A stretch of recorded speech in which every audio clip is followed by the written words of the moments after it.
having our workshop here with the folks from the Fellowship House. They're our applicant tonight. We're supposed to introduce everybody, but it'd be easier if y'all just introduced yourself. Your microphones are on. Please do so. Okay. Well, I'll go ahead and start. I'm Lynn Strobel with Walsh Colucci. We appreciate the opportunity to be here this evening, and we really would like to use this as a work session to get your feedback, because we hope for one final presentation in September. All right. I'm Suzanne Welch with Community Preservation and Development Corporation, representing the applicant. I'm Howard Katz with NVR Homes. And my name is David Stemble with Grimm & Parker Architects. Okay. So let's remind everybody, please silence your devices. Refrain from making comments while someone else is speaking. I'm sorry. At the end of the work session, if we have time, we'll let anybody out there that has a comment say something, but let's see how we go with the time, okay? The floor is yours. Thank you. This. No?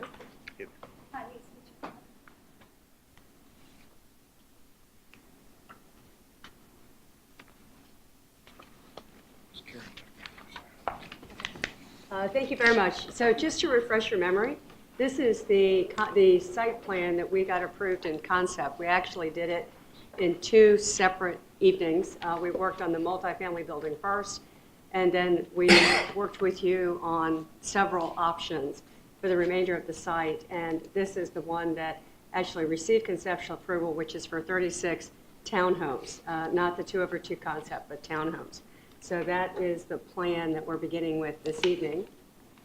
And we went through and we took each of your comments and have addressed them. And I'll just go through this rather quickly, and then we've got some graphics to follow.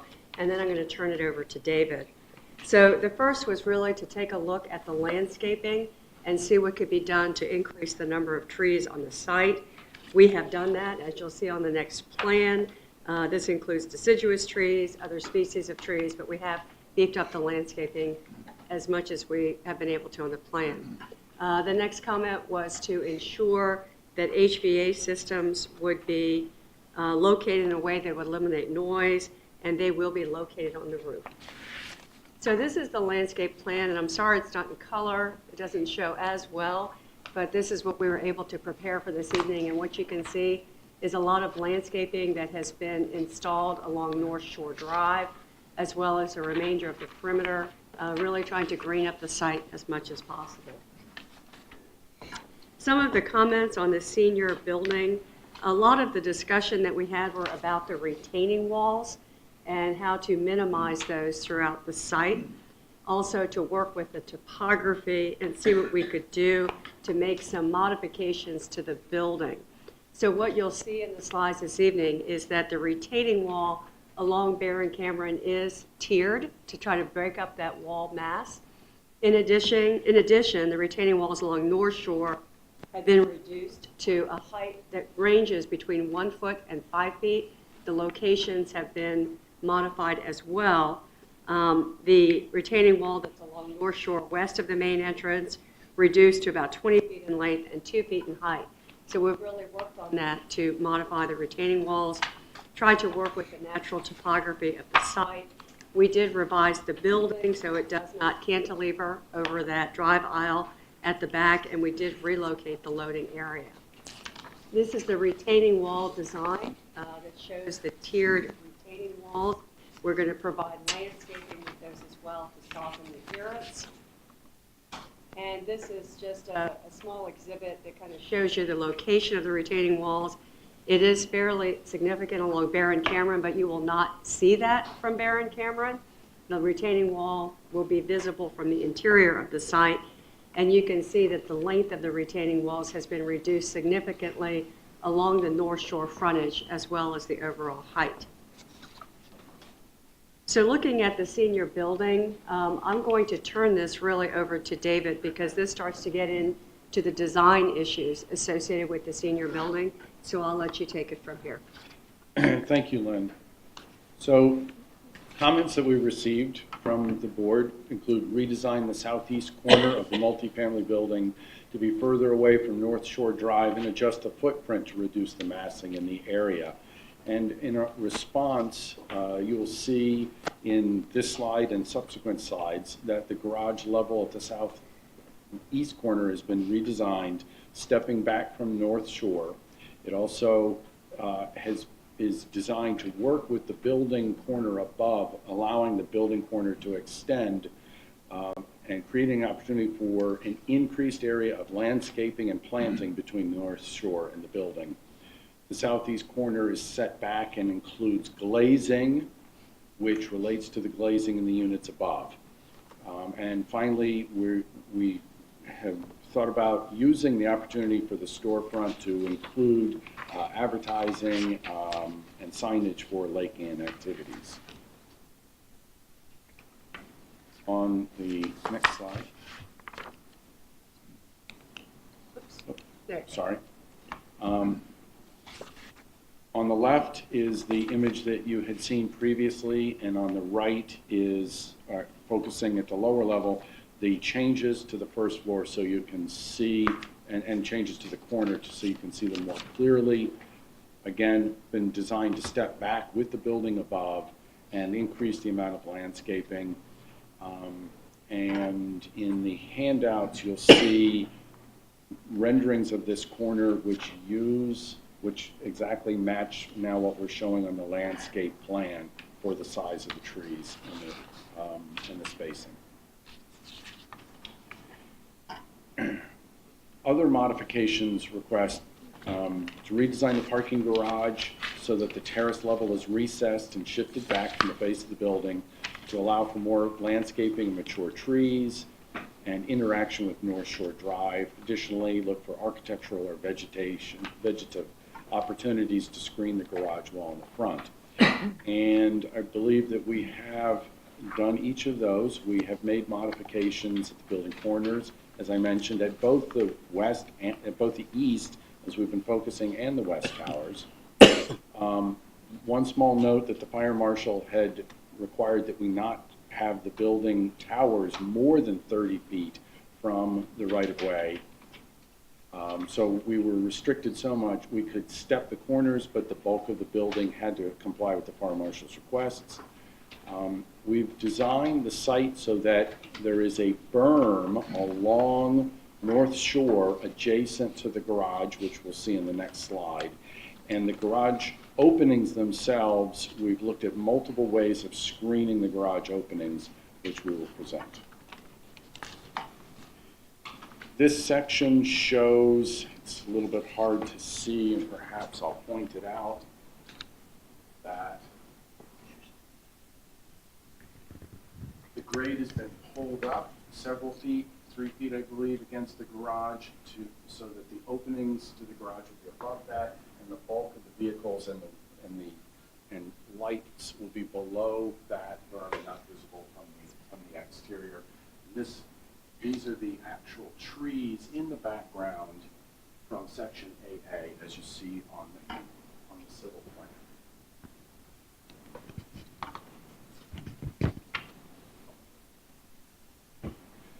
This next slide, we've looked at a couple different opportunities. If we simply did, not simply, but if we did a light, tight louver style, which you see on the left in green, we picked green just as one perhaps color option, but we looked at light, tight louvers that we can get the ventilation requirements. But we also looked at decorative perforated metal screens. And the example you're seeing there is done in, say, a tree pattern. And we have other examples in the handout of from companies that make such perforated metal, laser cut perforated metal screens. Second to last page in the handout are several options that are standard with one particular company. We know that there are many other companies out there, and I have some reference information if you'd like, or I can provide it in terms of the companies that we're looking at. As As you imagine it, we need to make sure that we have the garage ventilation, but the idea with the perforated screen is that your eye stops at the screen, and what's going on behind is not the focus of your eyesight. Not unlike the screens that we've all been behind pickup trucks on the road that have decorative artwork in the back windows, and you see the artwork, you see the eagle flying over the American flag, and you don't really notice the gun rack in the pickup truck. But these are two options that we've been looking at. As I said, the light tight louver or the screen. Not particularly thrilled with the lower half of this. I think that the screen would be much more opaque than that. This computer rendering renders it a little more transparent than we would like. Going on to slide 14, we've presented this elevation, and I'd like to go to the next one, please. And at this point, I'd also like to mention that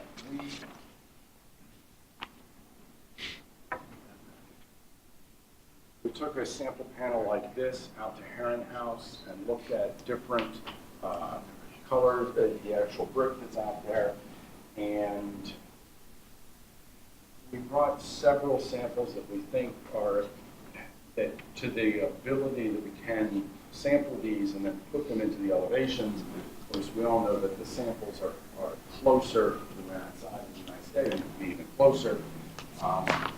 But this is one that we were looking at for the darker of the two bricks, which is very close to Heron House. And looking at this for the lighter. There's quite a bit of texture in this. We like the fact that there's less texture in the lighter one. We've even looked at a smooth, very smooth to contrast, but that's what we've been looking at. And the upper level is rendered in sailcloth, which is this color here. It's bare color. It's what we sampled to create the renderings.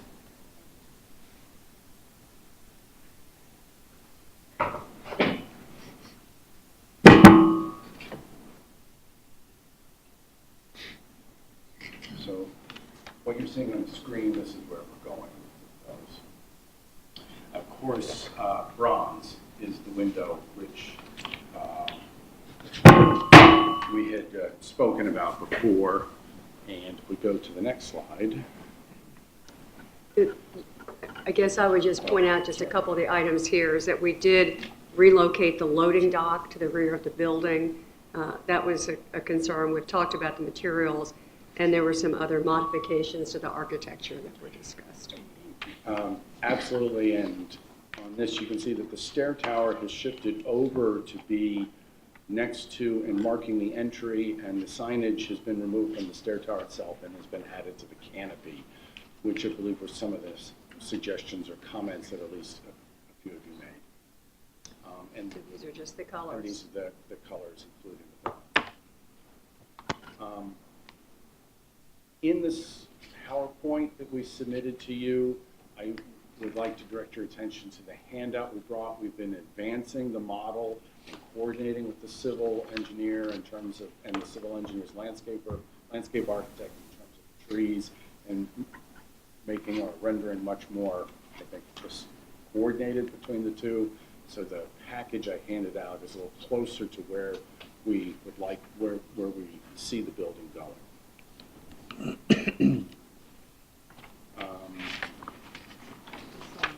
That was just the sign, at the potential sign that we've talked about at the corner of Barron Cameron and Village Road. So that's right at that intersection. So the plan is that would be dedicated, it's on the property, but it would be dedicated for a future Lake Ann community sign to be designed by others.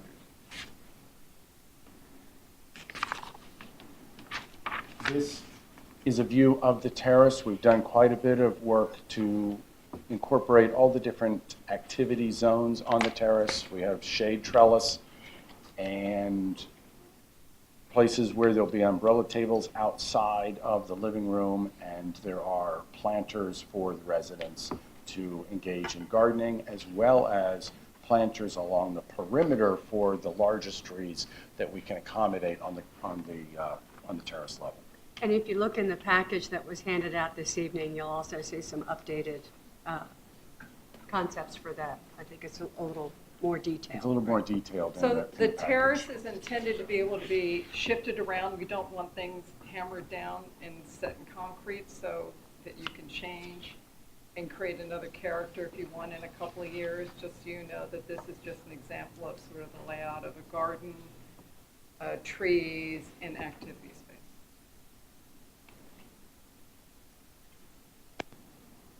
Again, this is another view from the corner of Village and Lakeshore, North Shore. So I guess I will pick up here and just talk briefly about the open space.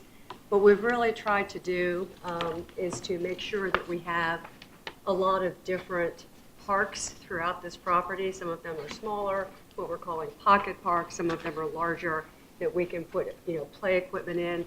We did see the suggestion that was made this afternoon by one of the affected property owners that would prefer a different type of play equipment, and we're fine with that. So we can certainly work to provide a different type of play equipment than what is shown in this example. Yeah, I think there was one There in you your go. package of a wood type play equipment and bench. So moving on to the townhomes, I think that we were asked to look at some very specific items, and we've already talked about, I think, a little bit about the frontage along North Shore. But what I will point out is that to increase that setback even more, we've made the interior loop road. We started off by going with a one-way circulation pattern that allows for an additional setback to North Shore. In working with Fairfax County, they're okay with reducing the width of the road. They would like for us to ask for a waiver so that it is a two-way circulation pattern. We don't have any problem with that because it maintains and addresses, one of your concerns about providing that additional setback. In addition, if you'll notice in the comparison between the approved conceptual site plan and the PRC plan, we did modify that corner, I guess it's that northwest corner, so that we've taken some of those parking spaces away, put them down next to the townhome. So we've increased the open space in that area. I think that was a specific suggestion that was made. So the parking spaces here, Right. I'm sorry, the parking spaces here have moved, and that allowed more space. So moving on, this is a section that you can see along North Shore to the townhomes, and hopefully it's clear that we have, provided that berming effect. We've created a greater setback and trying to make sure that we're set back as far as possible from North Shore and providing landscaping in that area. So that's a section through North Shore to the townhomes. One of the other things that we were asked to do was to try to increase the space between the two rows of townhomes that are centrally located. We have done that. We've increased it about 3 feet in between. But the second suggestion, which was to shorten up the driveways, unfortunately could not accommodate that because the code has a certain minimum requirement in order for that to be counted as a parking space. We do not want to have to do additional surface parking spaces. We want to be able to count that driveway. So that was, one of the reasons for maintaining the driveway, but we did increase that in the middle of the property.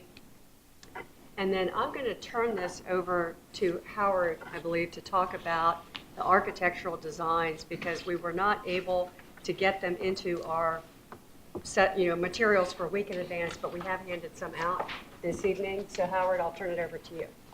Thanks, Lynn. So in front of you should have a packet of a front elevation of a a stick of 6 townhomes, and then a right high-profile side and rear elevation, and then a left high-profile side and rear elevation. So some of the comments we received when we were here last, again, incorporating more modern contemporary architecture with the use of flat roofs, rooftop terraces, large expansions of glass and/or casement windows, metal canopies, quality materials, eliminating visually distracting parapet walls and dormers. And just for reference, this was slide 14 that was in the last package that everyone said, try and make it look something like that, so, which is our village at Leesburg. So what you have here is a 4-story townhome. If you go to the section drawing, either the right high-profile side or rear elevation, you notice that the front elevation has the loft on the front, and we've gone to a 12-2 pitch on the roof, which is basically flat. And then on the back side of the townhome, it is a 12-4 pitch, which is over top of the bedroom level. These units are designed with a sky lanai. So one of the comments that we received was no projections from decks off the back. In this townhome product, the rear deck is actually an enclosed porch on the back of the kitchen level. Again, having the loft, the 4th floor loft on the front, we thought was a better use of the location, especially with the units 1 through 7 looking across North Shore Drive, across the Lake Ann, and then units that were backing up the Hickory Cluster. Instead of having those rooftop decks looking over the Hickory Cluster, they are more focused on the internal into the neighborhood. Again, uniformity of design, no dormers, no parapets. Again, there's movement. We have box bays shown on both of the end unit conditions.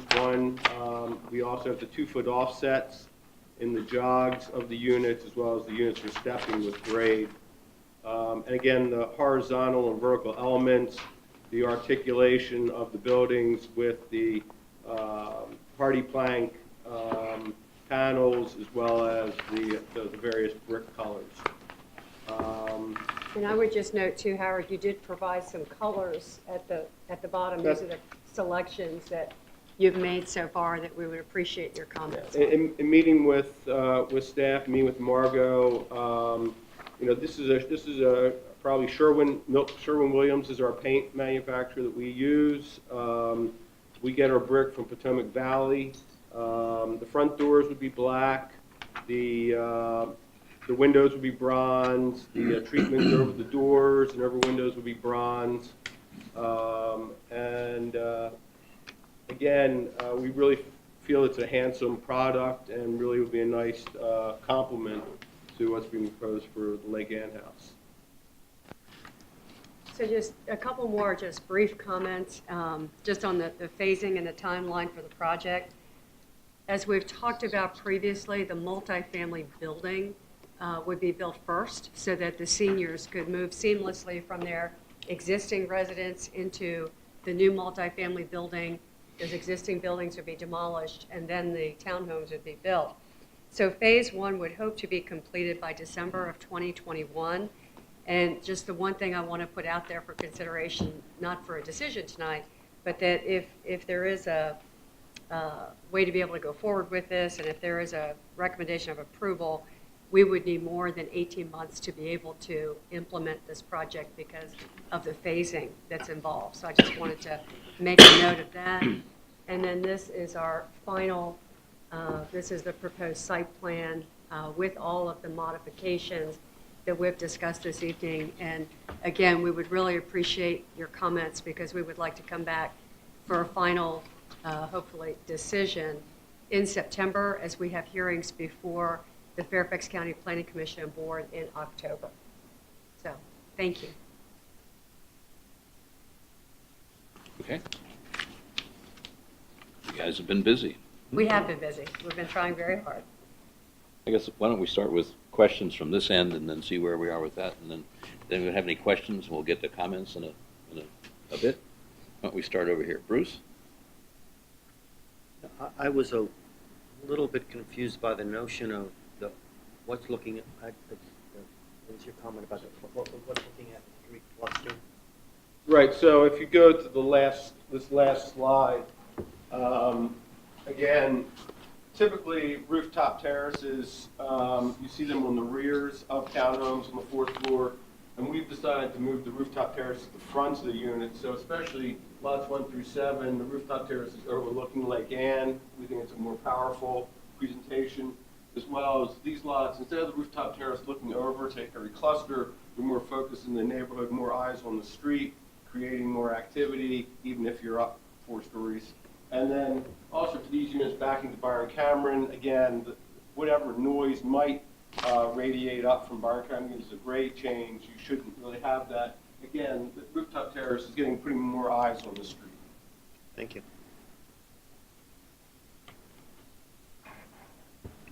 Grace? I just needed clarification for the retaining wall along North Shore Drive. Is there, you talked about the tiered retaining wall. Did you say it's oriented looking inwards, so is there berming along the front side with the landscaping? Right, and just to be clear, the walls will be tiered along Barron Cameron, and Hank Fox will correct me if I say anything wrong, he'll jump up. But they're tiered along Barron Cameron, they're not tiered along North Shore because they are much lower. But there will be a berm and landscaping to maximize that kind of screening effect that's along North Shore Drive. Okay. And then I heard mention of the placement of the HVAC On the roof. Townhomes would be on the roof. for the townhomes. That's correct. Okay. Great. Nick? Questions? Nick, do you have any questions? Neil? Don't have any questions. Charlie? I just have one concern. I look at all these nice little Questions only right now. balconies. Okay. Are you going to be able to do anything to restrict satellite dishes? I just envision a bunch of satellite dishes being stuck up there on the townhomes. On the townhomes. I mean, I don't know if you have restrictions when you sell condominiums, that are they allowed to, not allowed to?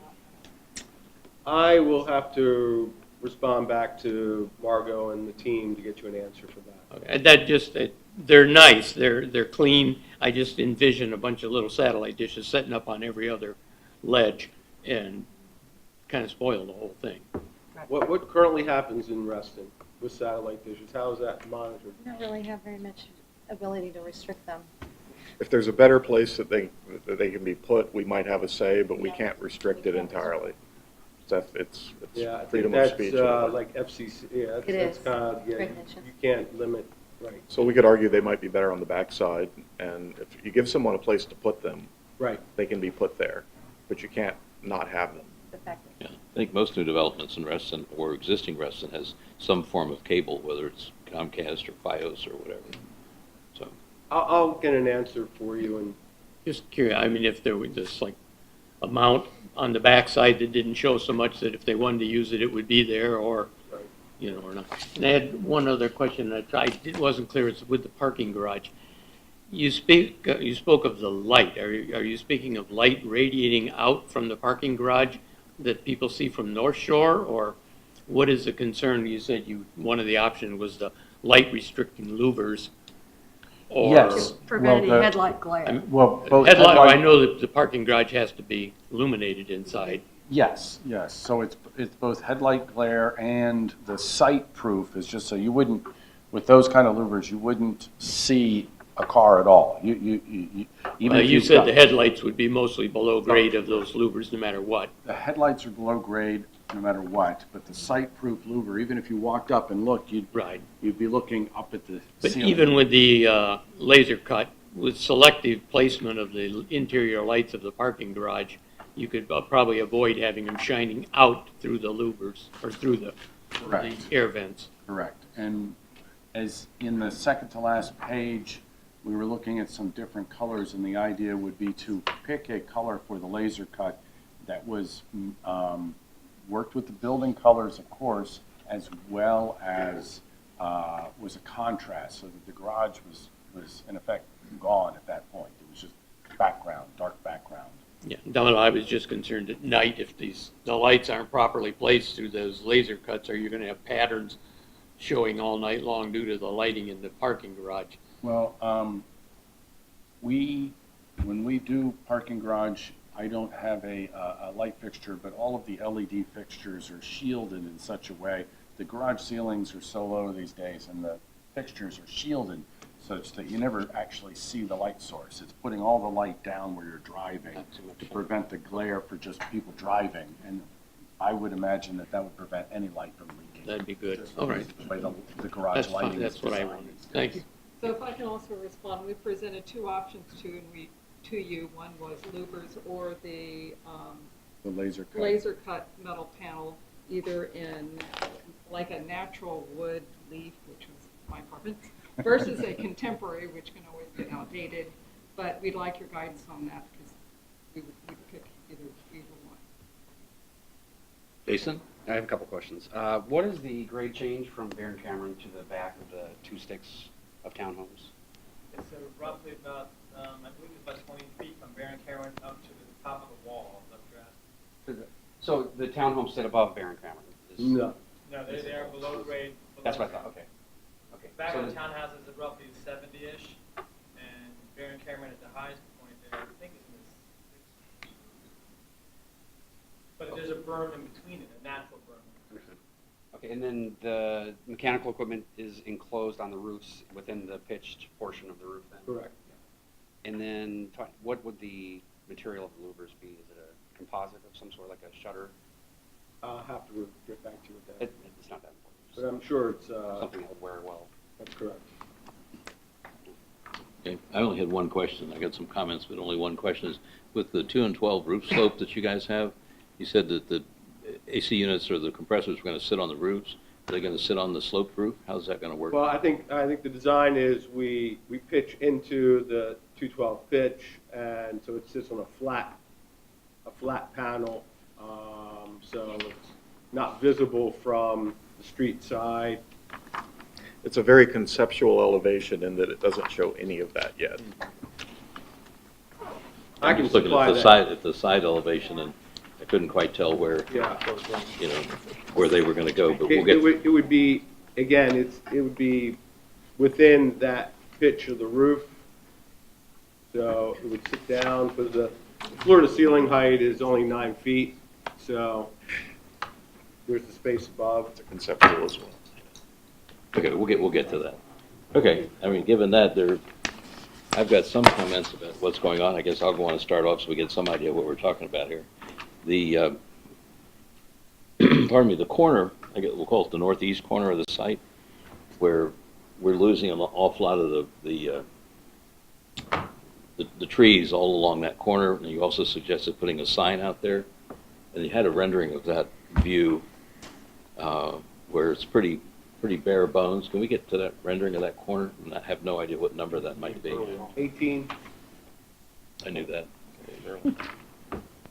Yeah, it's just, I'm reacting a little bit of that because at Reston Heights, we had a similar problem where the large buildings there got pretty close to the street, and there's like dense foliage, and all of a sudden, right where that one parking garage is facing Reston Parkway, we go to a single little row of lollipop trees, and it's so out of sync with everything else. That corner concerns me. I'm not sure what we can do about that. I just want to raise that as an issue and maybe look at that with some more landscaping, because it really is sort of the missing tooth in the smile of I Mary. think there's a drainage. There's a big storm drainage Big storm easement. drain in there. Sorry, everybody's talking at once. I only have 2 ears.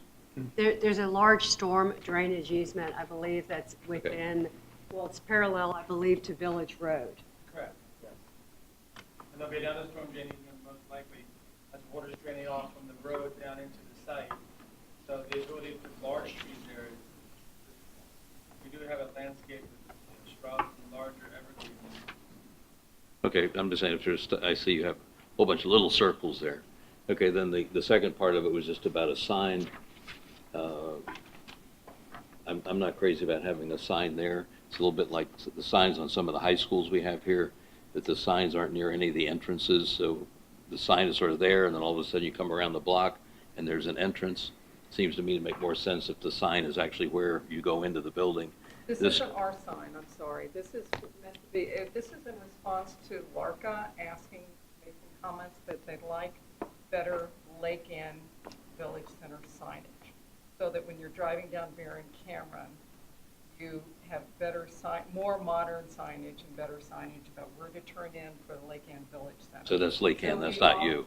It's not us. Okay, So all we right. offer just the site as an agent for a future sign if they would like, if Okay. someone else would like to put one in. Okay, all right. The other thing, the discussion about what do you put over the openings to the garage. Personally, I would prefer the louvers because I think any light inside there, I gather they'll have lights on all night long. And I think it would be kind of a detriment to have, I appreciate what you're saying. I think the punched metal stuff or the laser cut metal could be pretty, but then you're going to be able to see inside. There's nothing stopping you from looking inside.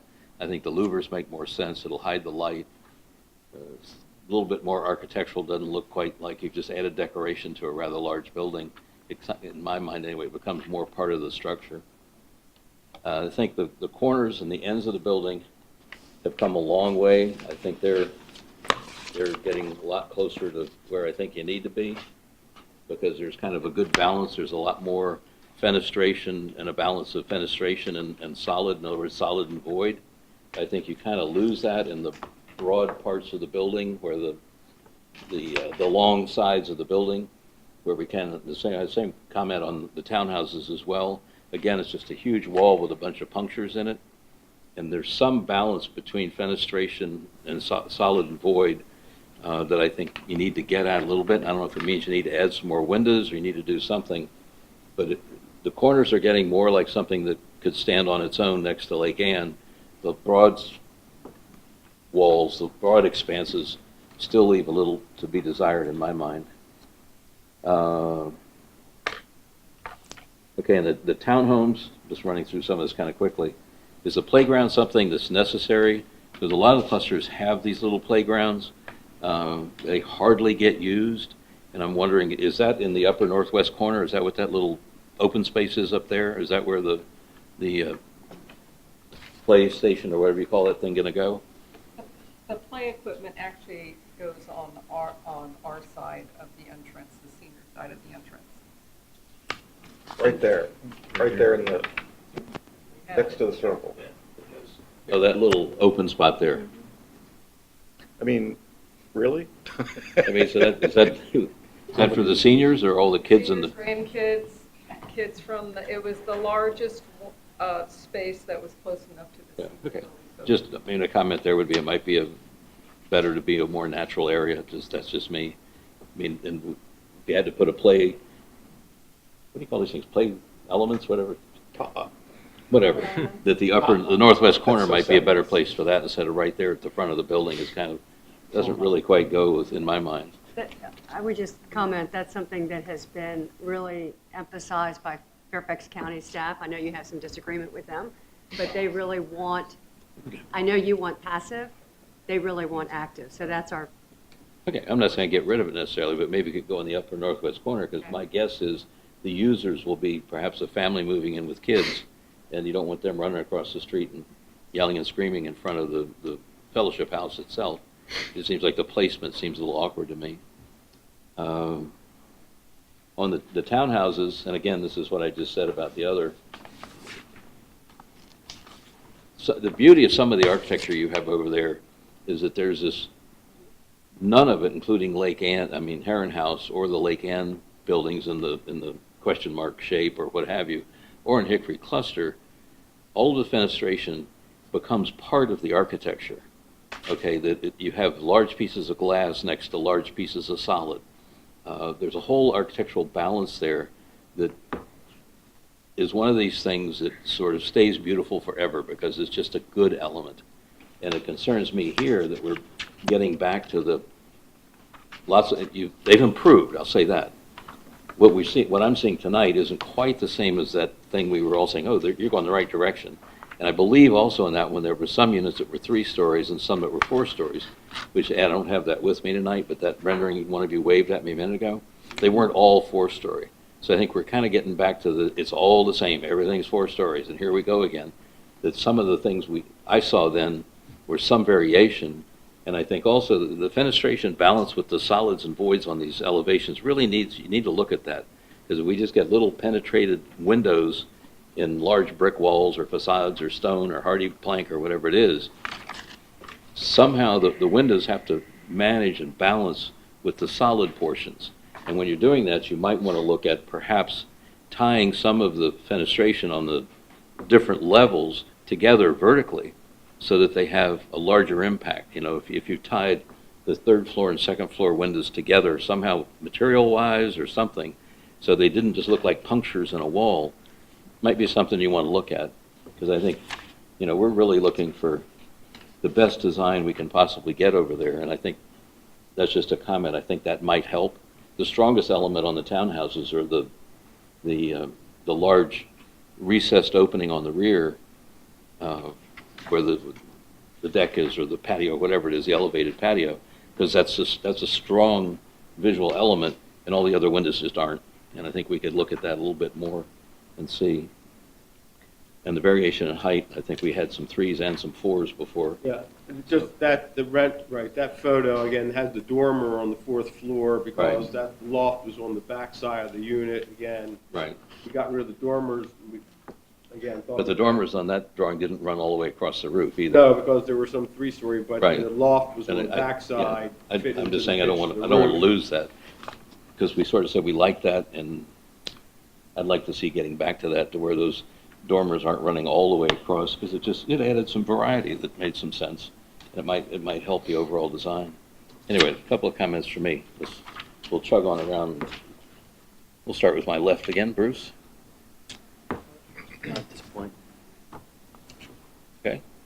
I'm just Great. trying to get an understanding of the type of design we're looking for. Is it more modern or traditional, like regarding the louvers versus the laser treatment for the ventilation system in the garage? I know that you were saying you wanted something more natural there. Right there. And this well, is also in it- regard to the playground where. Right, so I think there was a comment I saw today about having it natural wood, and we're fine with going to like a wood playground and not not color plastic, primary color plastic. That's fine with us. And We then had wanted to take that play area and make it more interactive, like chimes or that type of equipment. We have it at another property and not have it climbing, traditional. That's another option. have you explored something more organic where, Yeah, well, maybe like a log? well, climbing rocks is an issue we decided not to go with because of liability we encountered. We think climbing rocks are a great idea, right along the street. You know, attract kids to come in and climb. Okay, But so- we would do interactive play equipment more than just traditional. That's another option. And I do agree with Rich regarding the placement, maybe just for safety issues, maybe having it more inside the townhouse area. Can I ask Lynn, I'm sorry, can I ask Lynn a question about whether Fairfax County had an issue about the parking located so far away from North Shore? You're fine with that? Yeah, I think they were okay with that. They just wanted it to be more activated, they were less passive, more active. Okay, and then I noticed the difference between the previous plan. I think we're looking at slide here. 4. The one that has the 2 plans, the previous one and the new one, it's like 24, yes, 24. I see you have trees in between the townhouses, on the left, approved conceptual site plan, but then on the right, the PRC plan. You're not proposing any trees in there in between the, you see what I'm talking about? Slide 24.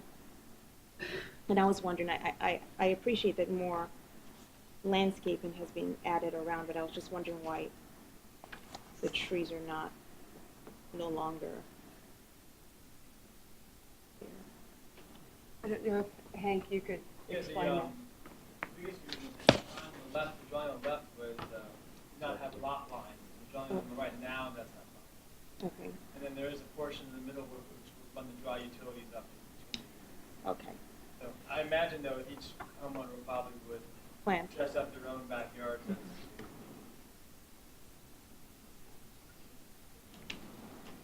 And then I may wait for later, but I was just wanting to sort of understand where the air conditioning unit is with regard to the pitched.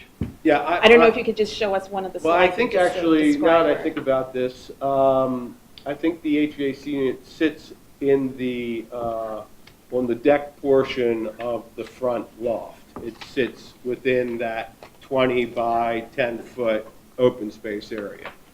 Okay.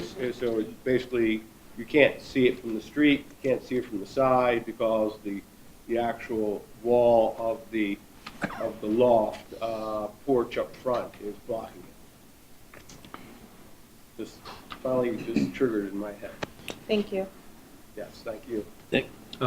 So going back to being a kid and visiting my grandparents at a place like this, I think the playground by this facility makes the most sense because I was bored out of my mind going there, and having an active amenity like this near there seems like a great thing for visitors and kids. Also gets the play activity and the noise away from Hickory Cluster, and I think maybe that could be a benefit. So that's just my 2 cents on the play location. Regarding your question about the grate, I kind of like the contemporary middle grate. It seemed like something I might see at Lake Ann, and it's kind of a cool tribute to that without completely going that way. But I think, again, I'm the dissenting opinion on that piece of grate. But it seems like something you'd see walking around there with that design. So just food for thought on that. I appreciate the changes in the layout with the townhomes. I think that it's a good change. It gets them a little bit further from North Shore. So, it's good. And I was walking around Lake Ann last weekend and kind of down in the parking lot there where there's no retaining wall from North Shore down there. And it's just a highly eroded slope. And I know we've been beating you guys up about retaining walls a little bit. I think it's really the best solution to have this thing look nice and have long-term viability there. So, I hope we don't hear any more comments about retaining walls out here. I think it's the best solution for tree preservation and getting the layout to work how it is. So I applaud the efforts here on the layout changes. That's all I have comment-wise. Okay, thanks. Right now. So over, Jason. Fine, okay. On the playground, can I see the site plan real quick? It shows where the playground is. Site plan. Chime in real quick. Okay, I don't have as much of an issue about the location here. I think, Richard, you mentioned the northwest corner. There's a space there. I start to worry about safety, tucking something back in a corner, and also if I'm safety of the playground site, and then of being closed and off of where there may be eyes on the street and people walking. And then as far as next to the fellowship house, I don't have an issue with the sounds. I think it might be kind of pleasant at times. I do have a question. Actually, I'll stay on the. Nick raised his preference for the metal panels. I think if it could work anywhere, it probably is Lake Ann in Reston. So I personally prefer to see some metal panels with some kind of artistic. But I would also be curious to see how much light would bleed out of those, and I suppose that depends on the design you go with and how opaque that is. But I think some nice metal panels could really contribute, whereas the louver is just going to, as Richard said, it'll be more part of the building, but and hide the parking more. But I think the metal panels could actually help kind of celebrate something there. And just a quick comment on the larger building, as far as some of the expanses, I agree with that. And then maybe one way to get around that is maybe how you work with the brick detailing. For example, I look at the elevator shaft, which is a monstrosity of a brick element. Perhaps some relief in the brick for a couple courses every story to kind of start to, or certain relief elements in the brick along the facades. Okay. Charlie? No, my only comment was, once again, that I know the green is a bad representation, but those green shutters are ugly. And I think that Can we put you on that? yes, just look at the picture. You They're don't pretty like the ugly. louvers? The louvers, yeah. I have a preference for some kind of punch metal with the tree design or something that is fitting with that neighborhood, if you will. modern. Otherwise, it's really come a long ways. Neil? So a lot to applaud here, and I'm almost beside myself on the improvements in a good way. I think everything we've asked for has been looked at. This is by far the best site plan that we've had. Everything is nudged, tweaked to the foot to get it probably where it needs to be. Just to speak on the playground for a second, as a recent discussion topic, like so much on this project, there's no place else to put it. I'm still a little disappointed that it's right by the drive court that's gotten so nice, and the front entrance that's gotten so nice. The entrance sequence into the property is so nice. And this feels a little bit like it's going to detract from all of that visually. But there's no place else to put it anyway, so make do.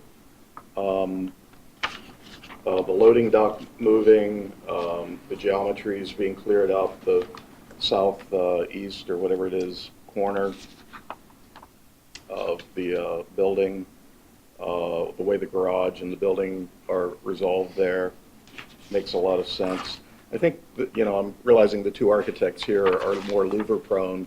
I think the issue is how you do all of that, and not to just think, oh, because we're doing this laser cut screen, it's all going to be beautiful.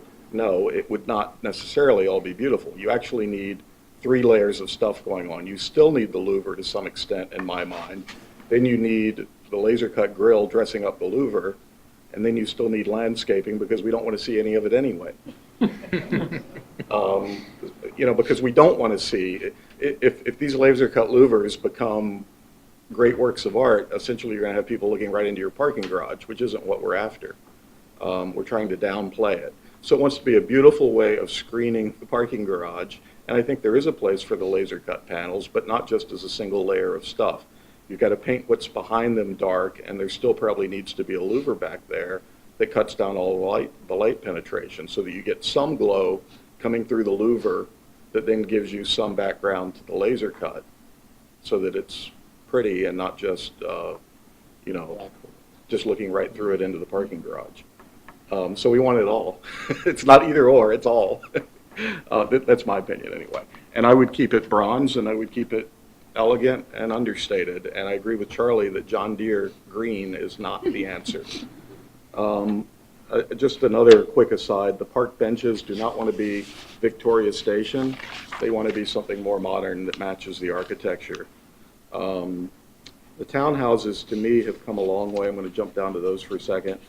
I know they're not hickory cluster, but they're at least composed. They're straightforward. They're classic. I like the proportions of the casements. I think if you presented one of your sexy twilight renderings of this, it would have really wowed people.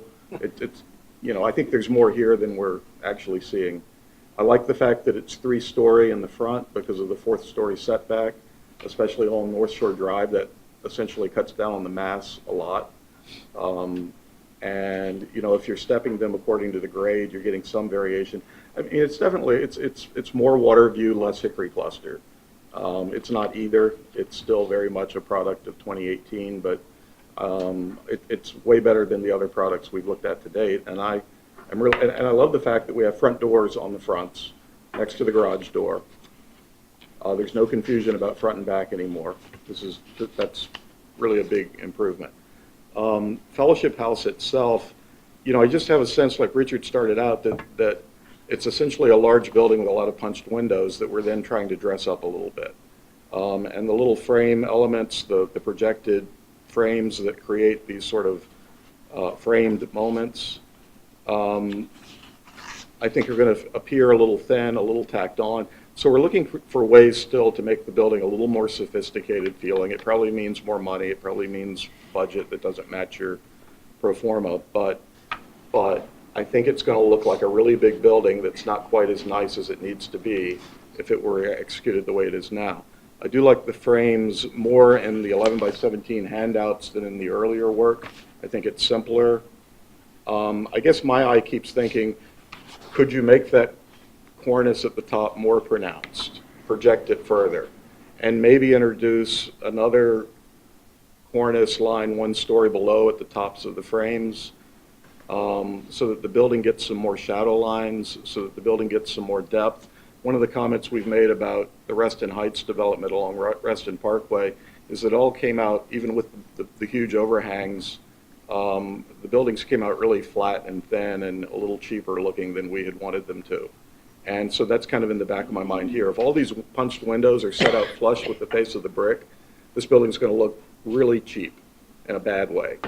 It needs to get shadow, it needs to get some recess, and it just needs to push. And I want to say this in a very complimentary way. I feel like we're seeing works in progress that are way better than they were the last time, and they still just need to get that much better again the next time, and we'll be done, in my mind. I'll be done at least. It's really, you know, all of the footprints are right. I like the footprint. Like, I know we've already approved them, but you made them better. Even after we approved them, you came back and did the things we asked. And I really appreciate all that. We're kind of running out of time. I had one quick question. The distance on the interior townhouses, you were talking about a minute ago where there were trees and then there weren't trees. What's the distance between those houses? Now 27 feet. I'm sorry? 27? 27? Okay, just point of reference, this room, because I counted the ceiling tiles, is 34 feet wide. So they're closer than this room is wide, and they're 4 stories high. That's going to be kind of a chasm there, and I think it's something to think about. I'm not sure a tree would live in there anyway. But it's those are awfully tall buildings, were they 40 feet high? And they're taller than they are farther apart. It's Actually, they're only 3 stories on the rear, and then they set back. So, because that has the thing on the front, on the downside of the front side, over the garage, yeah. But- It's just that could end up being kind of a nasty little space. And again, They're 4 stories along the alley. The 3 stories is in the front where the garage is. right. No, but they're also, the side section, if the back to back, it's a story elevation. Yeah, it's 4 stories. Yeah, but they're only 27 feet apart. I'm just saying, He's talking about this. That's all I'm lower saying. level roof here. it, He's talking about here. we have about 2 minutes, so the clock on the wall is not correct. We have about 3 minutes left. So if there's anyone out there, I know the gentleman in the front row probably has something to say. Can't imagine he doesn't.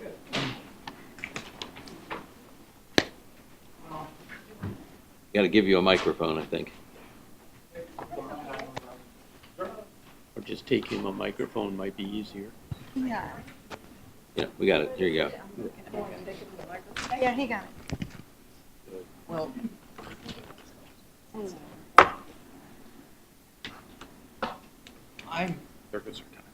I look at the 36 houses, and there is honestly hardly any greenery.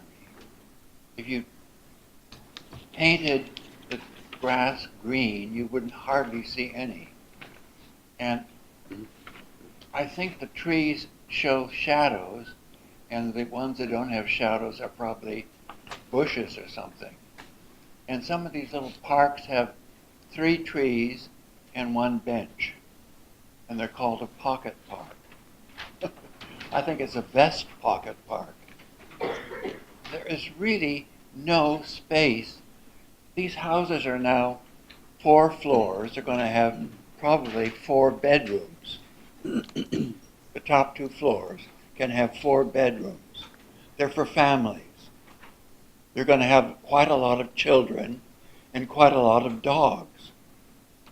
I don't see places for either of them in this development. There's no place for children and no place to walk a dog.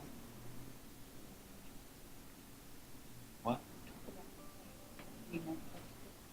Oh yeah, we don't like the playground. It's across one of the main roads.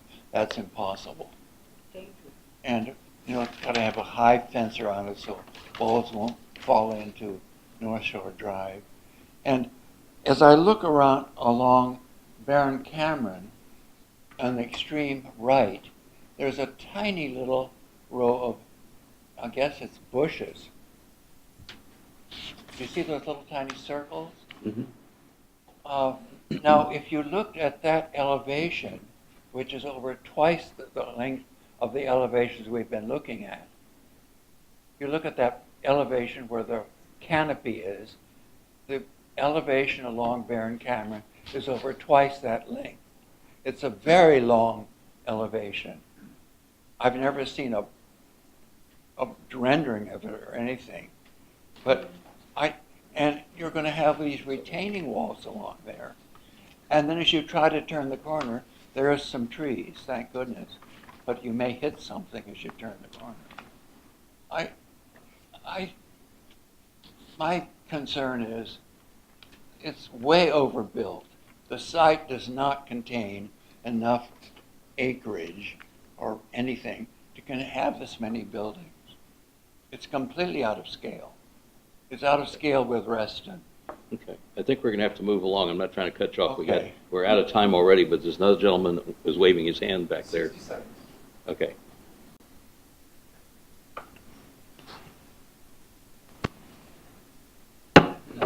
Michael Post, also from Hickory Cluster. Speaking as an individual, but I'm the only member of the board of directors here, so. Very encouraging improvements, I've got to say, on the townhouses especially. The box bay windows, especially with the little side windows on them, excellent. I really appreciate your focusing on more modern window designs. I think the roof decks, you call them lanais, are going to be possibly your major selling point for these units. That will get a lot of use. People will love them. Front loading, as Neil mentioned, very important. Good job on that. I completely agree with Richard about the play of solid and void. In other words, geometric units of windows, essentially a geometric unit of a wall. It's the essence of Hickory Cluster and many other places. The HVAC units that are supposed to be on the townhouse roofs but aren't shown on the renderings, you indicate that they're going to be not visible from the street, which implies to me they're going to be visible from the other side, which means the noise will be going on that side. So you need to keep that away from Hickory Cluster, please. There was a little discussion about playgrounds, use and non-use. We have huge swing sets and benches at Hickory Cluster. They get used all the time. You don't need a big geometric maze of equipment. If you've just had benches and a swing set, I guarantee they'll be used. On the louvers on the big building, might consider a unit of slats. That's a little more of a geometric design, just for what it's worth. Okay. Even wooden slats. I know that doesn't go along with what you're doing, but something like that. Okay, thank you. I think we've run out of time here, so I guess we've said a lot of things. You've heard a lot of things. We've heard a lot of things. I think basically things are improving. And I think your desire to head for the September meeting, you can respond to some of the comments we had this evening. I think we've come a long way in the 6 months we've been batting this back and forth. So with that said, I think we're done. Thank you all very much. Thank you very much. Thank you all very much. I will take about a 2 or 3 minute break and then we'll start our regular meeting.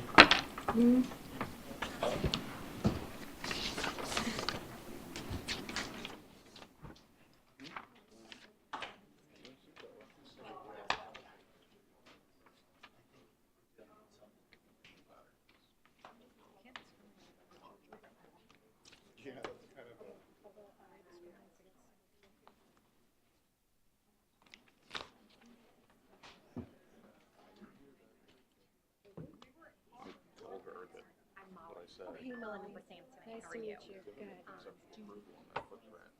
She told you about the fourth approval that we had to make sure.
Okay, hi, I'm Richard Newland, the Chair of Reston's Design Review Board. Welcome to our Tuesday, August 21st meeting. We'll call the meeting to order. At the beginning, I need a motion to approve last month's agenda. So moved. There's a motion and a second. All those in favor? Aye. I need a motion to approve last month's minutes. So moved. Second. There's a motion and a second. All those in favor? Aye. We now jump into members' comments. Are there any members' comments? I have two comments. I'm a member. First off, I'd like to welcome Jason Besky, our newest member of the Design Review Board. There's a handsome young man standing over here. He just made it under the age limit for this group. Most of us are a lot older. But in that regard, the Design Review Board is still one member short. So any of you out there that know a professional member, landscape architect, or planner, we have one spot open, so I'm going to press that. My other member's comment is VDOT, I think, went crazy on South Lakes Drive. And if anybody's driven down South Lakes Drive in the last week, I don't know what they were thinking, but it is the most asinine paint paving I've ever seen in my life, going from 2 lanes to 1 lane to cutting out almost a whole lane so they can create a 2-foot wide bike lane. It's insane. And it jumps block to block. So if you're in this lane, then you go to that lane. Then the bikes go from this lane, then there's no lane. And it's crazy. Okay, that's my member's comment. Now, That was Fairfax County, by the way. it was VDOT, Fairfax County? Fairfax It's just, County, they had citizen meetings on that, And they and the blew us citizens said they wanted from Colts Neck all the way to Sunrise Valley, just have the 2 lanes like it was, and they didn't do that. It's a mess. Anyway, thank you for listening. Okay. First on our agenda, Tall Oaks Development. Request for a continuance or an extension or whatever you want to call it here. Please, you got little green lights on your mics there? Yep. Okay. Please introduce yourself. And Good evening. I'm Molly Novotny. I'm an urban planner with Cooley, and I have Mike Ames with Stanley Martin, the applicant, with me. And we are here. This is an application that this board has seen multiple times over the last couple of years. We've had different applicants before you. The biggest thing to note is that nothing has changed. So we were here before you with Jefferson Apartment Groups and then again with Lennar, and now Stanley Martin is the contract purchaser of the project, and they will be developing it. They will be developing it in accordance with the approvals that this board has given. There have been 4 separate approvals, and we are seeking your extension of all of those approvals tonight. We're not proposing any changes to the approvals. okay.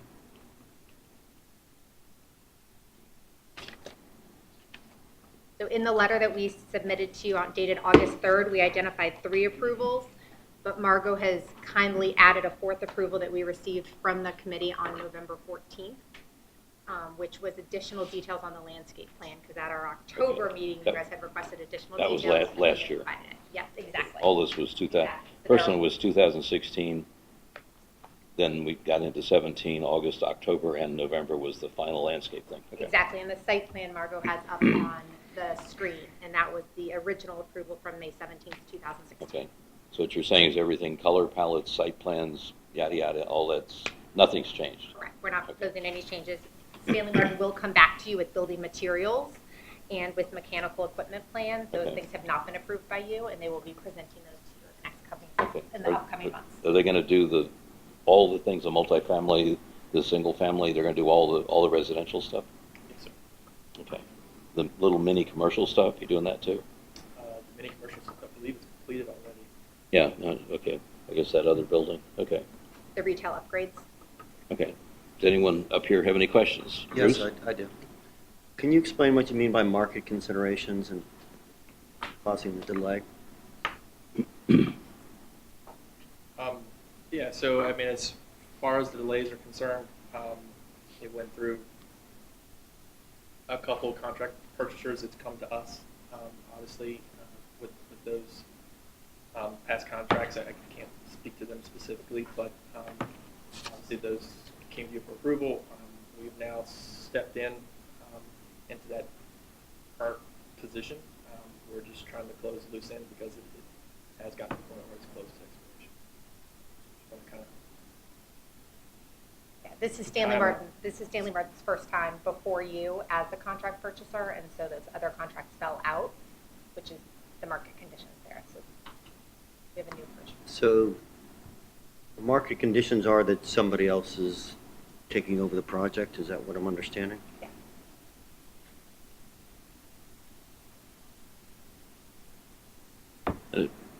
Anyone else have any questions? I have a question about, this doesn't have to do with extension, but I'm curious to know, for the recreational areas or the meeting gathering spaces, what is specific to the townhomes and maybe the HOA there, and what's more public? Is that just more where the commercial area is?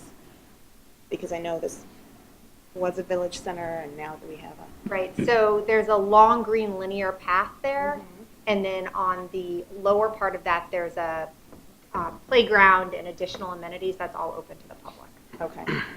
And so it's adjacent to the retail, so it kind of bleeds right into that outdoor seating and retail aspects, but it also has great proximity to the residential units as well. Okay. And then we've even tied in the equipment that will be programmed throughout that linear space. We've tied that in to be appropriate for the assisted living, the seniors who live next door.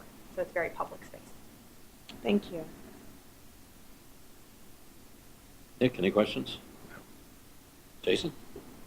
Charlie? No, I'm good. Neil? We need to move forward. Okay, I think since absolutely nothing's changed, they're just asking for an extension. Is this a 12-month extension? So I think that's normal. we have asked for a 60-month extension to give us time to complete the project. Oh. We anticipate breaking ground early next year, but it is a significant project with multiple aspects to it, so we didn't want to have to continue to come back to you as we're working through the process. Okay. As How we're far are building you the in the project. permitting process? How far are you anywhere along with that, or are you still waiting on site plan, or is... It's on site plan, yes. So Fairfax hadn't finalized site plan approval? It has not been finalized. There's still some outstanding conditions, mainly fees. So are they liable to make changes? To the site plan, Yeah. there will be a couple small changes. There in terms of sanitary laterals, water services. Okay, because if anything physically changes from this plan, you guys are going to have to come back, okay? Right, the site plan has to be consistent with the PRC plan. All right. Okay, if no one else has any other questions, I'll make a motion. We approve the 60-month extension, which should carry them through the construction process. Second that. There's a motion and a second. Any further discussion? All those in favor? Aye. Thank you. You didn't ask for the nays. Oh, nays? Nay. Abstentions? Okay. Sorry, my bad. Thank you all. Thank you.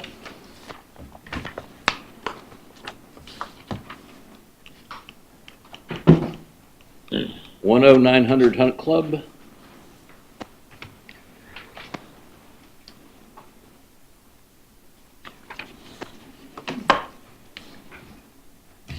Hello, how are you this evening? Guys, how you guys doing? Wonderful. Excellent. Tony Nerl, I'm the homeowner. It's submitted the DRB application for approval. Yeah, I think it's pretty straightforward what the gentleman's discussing. If you've looked at the site plan, blurring up the site plan. Oop, go back. There.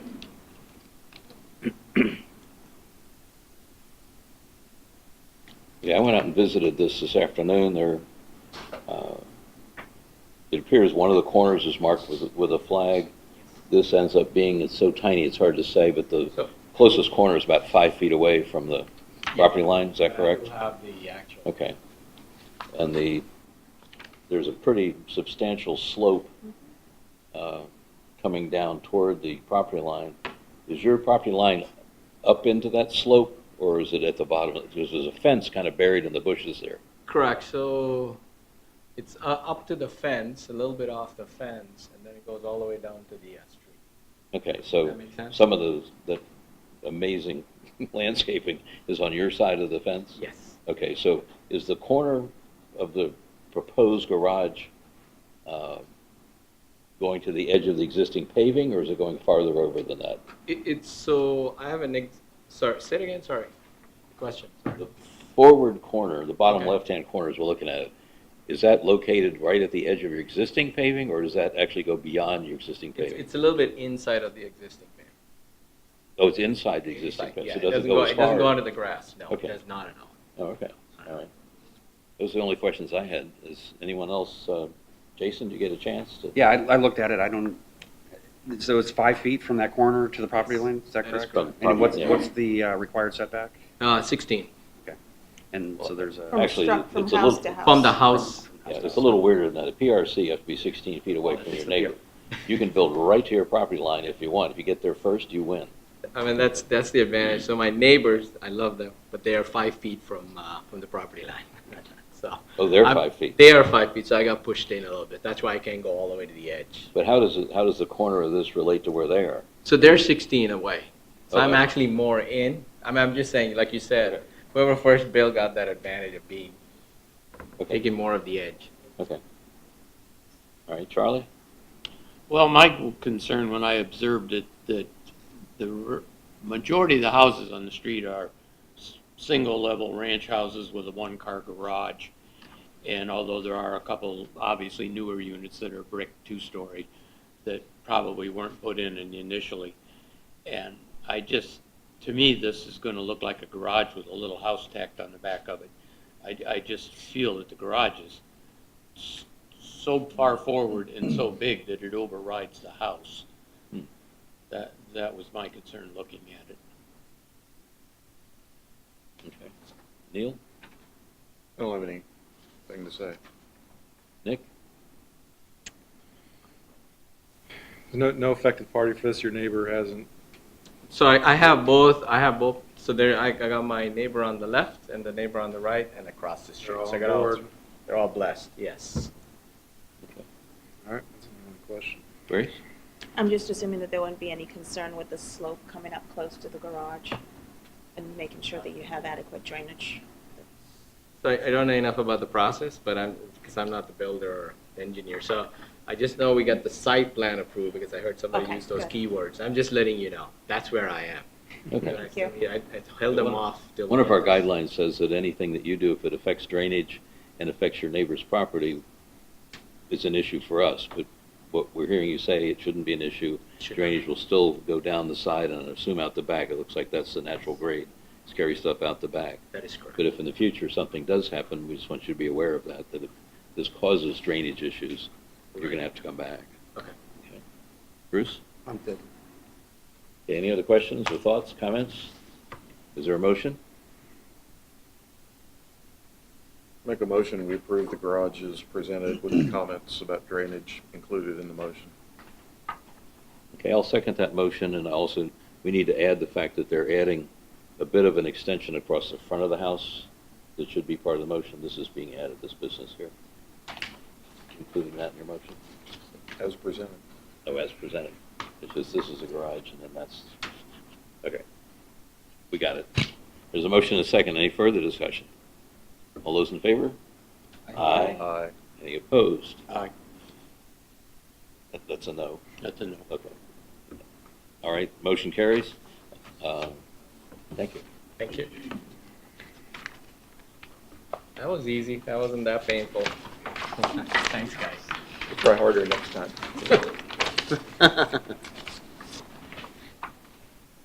Park Reston.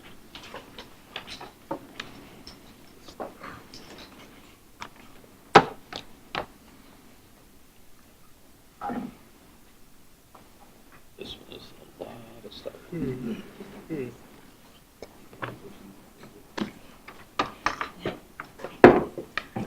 Okay, there's a whole bunch of things you guys are looking for here. I guess let's just go through them one at a time. Your list starts with a car charger. You want to start there, or it's your show, wherever you want to start. That application is fine, yes, sir. We should vote on them one at a time. No, we will. All right, so why don't we start with that? We'll hear that, make a motion, and see what we can do with it, and move on from there, okay? We were hoping to install car chargers in our existing parking spaces to allow owners, obviously, of electric vehicles to use the chargers. They are in non-reserved spaces, and they will be available to the general public. Fee for use, where you pay for the electricity that you pull from them. You said in our parking spaces, but just in those two? Yes, sir. One charger, 2 spaces, okay. Yes, sir. When you said that, I was like, they're going to be everywhere. Oh, no, sir, Okay. sorry. All right. Anybody have any questions about the car charger? I have a question about the fee for use. Is that where's the funds go for that? I'm just curious how that works. Right. The installation is subsidized, and then the fees go back to the company that subsidized the installation. Any other questions? So these do not have an initial cost for your clusters homeowners? There is a cost to run the electricity to them. I don't think there's any actual cost for the station. That's probably not that large a cost. No. Any other questions? So is this to become a cluster standard that more can be installed at a later date without, or this is strictly a one-time? One-time only. We're only asking for. That's all they've applied for. Okay. But I just wasn't sure if they were just trying to make a cluster standard. Are there any affected parties for this part of the application? Yes, ma'am. You want to come up and sit next to the microphone so we can hear you, please? Identify yourself and your address. My name is Janice Lewis. I live at Reston, have for 13 years. I have some concerns regarding the electric charging station. We have a very tight community in terms of density, and I understand that only 3 residents, according to the treasurer's comments to me last fall, will qualify to use the electric car station, because the rest of us have regular cars. My other concern is that if it's going to be open use to outside public usage, that means additional cars come on to Park Reston property. My concern is that we already have a large amount of congestion in our parking spaces. With additional cars coming onto the property to charge, I would be concerned about that usage. So I'm against the charging station. Okay. Yeah, I was curious about that too. I mean, is the next thing you guys would put a sign out front saying charge for free with a little blinking neon sign pointing into? It's first off, I point out it's not for free, and no, that is not our intention to advertise the spaces to the general public. And But when it's you say it's- advertised through an app that people who own charging cars use. So like if you own a car that's electric, you have an app on your phone usually where you can search for this, and the nearest is over by Gold's Gym and Plaza America. And so this is something their world revolves in, and I know many people moving in are people who want to live green, and we want to, so I think we will see a lot of movement that way. You know, my next car will totally be electric car, especially if I can charge in my neighborhood. I think the other thing we discussed too is adding time limits. So we're not, the intent is to Whitney's point here, there's a lot of new development going on. We're a bit of an older community, so we're trying to bring some of the amenities. I mean, we certainly can't compete with the buildings that are going up. So we're certainly trying to bring, more amenities that are not going to, make it unsightly. I think the other thing too is that there's a 1-hour time limit for charging. So the goal is, if people do come to charge, it's for 1 hour and then it's gone, right? It's not open parking. The rest of the spaces, each unit owner has a reserved space. So, we felt like taking 2 unreserved spaces to allow for people to, come charge was a nice option for an amenity at our community. We don't really regulate your internal use of parking spaces. To me, this is design impact per se, and your beat belongs with them, not us, if you have one, which you do. But how the cluster decides to allocate its spaces, to me, is not something that we need to wade into at all as a board. How do they charge their cars now? They run extension cords out of their house? Believe it or not, someone did do that. That's what I was afraid you They're were also going to say. going over to, the town center. They're going over to Whole Foods where they can charge it. So now, we'll be also walking distance. So you can go to the Container Store and you can charge your car. You go to the Starbucks there and you can charge your car. And just help the community be green. So you're saying it's open to the public to go charge there? For 1 hour. And so that's a reserved spot for that hour. And on the app, you can see that. Like that it's not available from 2 to 3. But you can go do it from 3 to 4. How would your residents feel if you put a gas pump out there? You'd have to dig up some ground. I don't know. Or what's the difference? That actually might be nice, though. Really convenient. One's Free a little gas. cleaner than the other. I was but- going to say there are several differences. I Yeah. saw a vacuum in the station Oh, area. that's the car washing station. Car washing There's a- station, so that's just for the residents?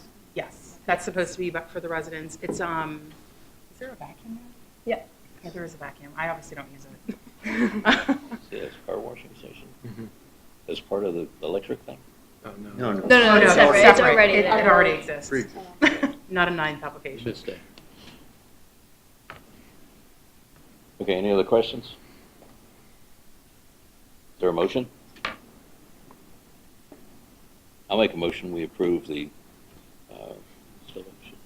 it's beautiful aesthetic charging station Second. as presented. Second. Motion and a second. Any further discussion? Comment? For those who think 2 is a lot, over the next 5 to 10 years, we're going to see hundreds and hundreds, and that's just the way things are going. So something to think about design-wise as we move forward as a board Yeah, it's a good into point. the future. Yeah. Yeah, we're not, as Charlie pointed out, we're not setting this as a precedent that you get 5 more cars over there, we're going to let you have another one necessarily. So this is a one-time sort of thing. Okay, all those in favor, signify by saying aye. Aye. Any opposed? Okay. Removal of 5 trees around Old English recommended by tree company. We have an area, looking up, we have an area where there's 5 trees we've identified that the arborist has identified potentially dangerous, causing drainage issues, causing structural issues to the building, roots are touching foundations, and potential of falling over and hitting structures. Could you just help identify where these trees are? Because I saw some of the photographs, but I don't think they corresponded with what the arborist wrote down. I mean, like the type of tree. And Yes. Okay, so I believe there are, let me just get the names here. for instance, I'd like to know where the river birch tree is. Where the what tree? River birch. The Malti. I think that's the one of them. So over here, there's 2 trees. I think that's the river birch one. That is, it's lifting the sidewalk, and it's creating the drainage issues. So those are right here in front of 11655. And then, okay, and then right here, so you've got Temporary Road and North Shore. There's a little enclave behind about 7 or 8 buildings. When you get back, there's a pathway that leads to the back of the buildings. It's all just trees. There's about 5 right back here. I saw one flagged at the front there. Sorry, I can't. I saw one flagged at the very front of Building 7 by the corner. Right over here. It was not even on the, you hadn't even gotten into the vegetated area. It was just right by the building. Yeah, so these are the 5 that are behind the building. Okay. In that little cluster where it said 5 trees. And then if you scroll down, there's the one that's in front of the building.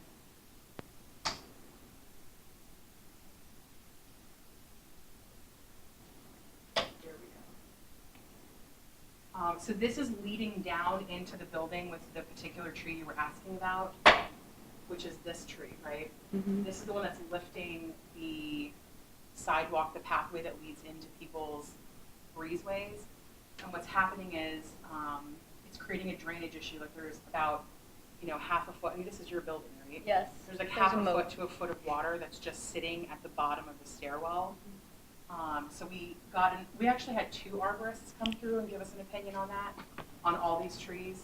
So that's the most detrimental, I think, at the moment. Yeah, there it is. A big old honking tree. Hopefully that helps. And the 5 trees in that little forested area are being taken out because an arborist classified them as dangerous trees? So there was a couple reasons. We had some large storms, obviously this year. Some of them are very large. We're concerned about them falling onto the buildings because they're starting to tip, right? Some of them I think were considered either sick or just dying. I'm not 100% sure how they tagged each of them. But our goal was not to just randomly take out trees for any reason. We're just concerned about, them dying or falling on the buildings. So the area where the 5 are coming out, it looked like there's a lot of undergrowth and other trees that are still in there. That's not getting cleared, or just tree removal, and Right. that's it? Okay. Yeah, and there's a lot of trees back there. Okay. Like Those pictures right there show a lot, but you're only taking out a couple. Yeah. Okay. I think the one I was referring to that I did see, which just looked like it was in bad shape, is the Norway maple tree that's in front of 11702. I don't think that was in the. Oh, that was it. The Norway maple tree, but that's fine. I don't think it's in the forested area. I just think If we're picking out trees, can you also show me where the 41-inch oak is? That's the most sizable one you're Yes. taking down. It's been there a few years. I think is the one in the back. I think it's this one. And And it's starting to lean, so it's starting to uproot a little bit. That's initially what caused us to go back there and take a look. I don't entirely feel like I'm getting the information that I usually get to approve removal of a tree that's that significant. A certified arborist report on the tree rather than just a recommendation. I'm fine with the rest of the trees, which aren't as substantial, but to me, a tree that's that large, I just don't have a lot of information here to say, yeah, sure, go take it out. Every tree is dying, just like every person in this room is dying. Stop for thought.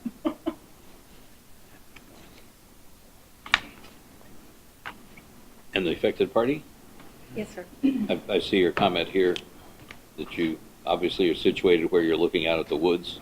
You're concerned that 5 trees disappearing is a problem? Yes, I bought the property for this view and the view from each of my rooms of the condo. It's going to affect my property value. This is the full panorama of the wooded area behind my unit.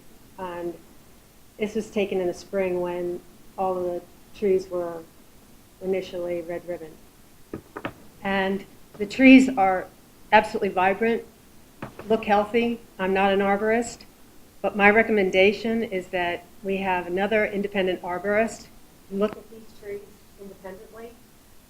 It was said by the president at the last board meeting that the trees were red ribboned in order for the arborist to identify what was wrong with them. I think that's a little bit backwards. Aren't you supposed to find out what trees are dead or dying or sick in order to red ribbon them? There's also been discussions about putting a playground in that wooded area, and that would dramatically affect my property value having a playground in that area. The treasurer mentioned it, the site manager mentioned it. That's not on our agenda tonight, so don't worry about it tonight. So I'm really concerned that there is a different intent for the usage of the space. Okay. Of the picture you were just showing us, or any of the trees are being proposed to take out in that picture? All in of that them. photo? All of them. Fine. And this proposal is for 5 trees on Old English, not Chesterfield or anywhere else. The proposal that I understand says removal of 5 trees around Old English recommended by tree company.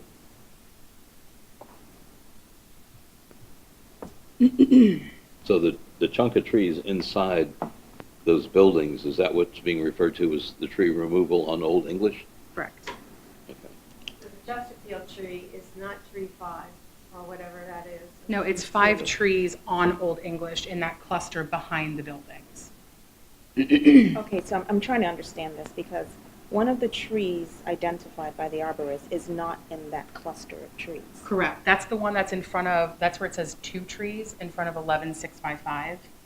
That's the one that's causing the drainage issues and the sidewalk to be There's pushed only out. one tree in front of 1655. I understand that, but there's So I think also that's another one in mislabeled. front of 11702, which I believe is identified in that note at the top, which is not part of that. Just to say, we typically get a plat that shows existing Yes. trees and trees to be removed. Okay. And that's why we're all up here kind of like grasping in the dark for what's actually happening. That type of diagram doesn't really tell us a whole lot about And it what's doesn't happening. correspond. If you look at the very first one, it's not identifying the tree in that forested area. It's in front of the building. Yeah. So something that's clear. And if you had photos that showed a dead crown or dead canopy on these trees, that's all the proof we need. But I think the photos we have, it's tough to make that decision on. So typically they take them up the trunk and then the canopy. So a plat that shows exactly where the trees are, you said? A little context. And the other comment is if a tree's dead, you don't need DRB removal to remove a dead tree. If it's absolutely dead, and you'll have people like the affected party here making sure that's the case, you don't need our approval to take out a dead tree. They have canopies and they're vibrant. I always love the phrase dangerous trees. 'Cause I can see trees with little black masks. That's a dangerous tree. My suggestion might be that we defer this and give the applicant time to come back with, instead of that little green blob and saying we're taking 5 trees out of here, I think we're all going, which ones? Okay.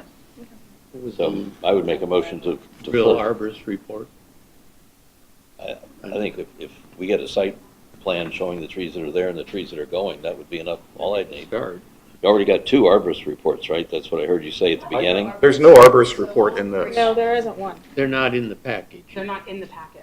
But we have one, so we can bring it to the We next. just need to see that Yeah, then. that will be easy to. But I think just a diagram showing all these trees are staying and these are the 5 we're talking about. Yeah. Because, like I said, looking at that green blob in the middle doesn't tell me much of anything. Sure. So I'll make a motion that we defer this part of their application, Second. allowing the applicant to provide that additional information. There's a motion and a second. Any further discussion? Neil seconded. All those in favor of that for deferrals, say aye. Aye. Any opposed? Okay. I would just say that it could go to Nick's speaker, in my opinion, if it didn't need to wait, if it helped scheduling. Well, I would just caution you in saying, picking out a particular panel meeting because we are Well, fairly far Just out trying to there. give you some latitude. Otherwise, it's coming back to a full board. Well, yeah, I think 2 panel meeting would be sufficient. I don't want it because I don't know about trees. Yeah, but- right, we need the tree man. No, it's just, Neil's only suggesting that because our landscape architect here would probably be the best person to hear I'll that. do it too. That's fine. Okay, it could come. Nice try. Trying to help. Okay, next, replacement of light fixtures. The light fixtures that are attached to the buildings and breezeways no longer produced. We've looked high and low for similar fixtures. And we had a committee who looked at I would say a couple dozen different fixtures, and this was the best fixture that we found that kind of matched the style, at least that we currently have. We had other considerations, people moving an announcement to break the ones that are fixtures that we have. Either raised up a little bit more, or with a slimmer profile will stop it from getting hit. Okay, anybody have any questions on these light fixtures? You're not adding any, you're just going to replace the ones in the Yes, sir. current locations, is what I'm trying to say. Yes, sir. Okay, any questions? Make a motion, we approve the proposed light fixture. Is there a second? Second. Charlie seconded. All right. Any further discussion? All those in favor signify by saying aye. Aye. Removal of the volleyball court and pavilion construction. We have a large common space on the property that currently has a sand volleyball court. See, it's on the right there, right side of that picture. It is our opinion it is underutilized, and we were hoping to remove it and put a pavilion in there with picnic space that would enhance the area for the residents that live near there.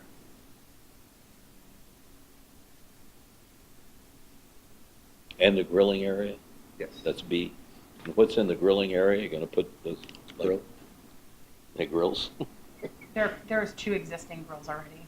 Okay, so they'll So just we're just stay. basically creating the pavilion around it. Okay. We did talk about the potential for a small, like, little seating area with a fire pit, but that would be a phase 2 thing. It's not in the immediate future.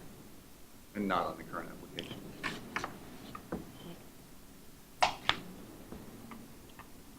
Okay, I gather the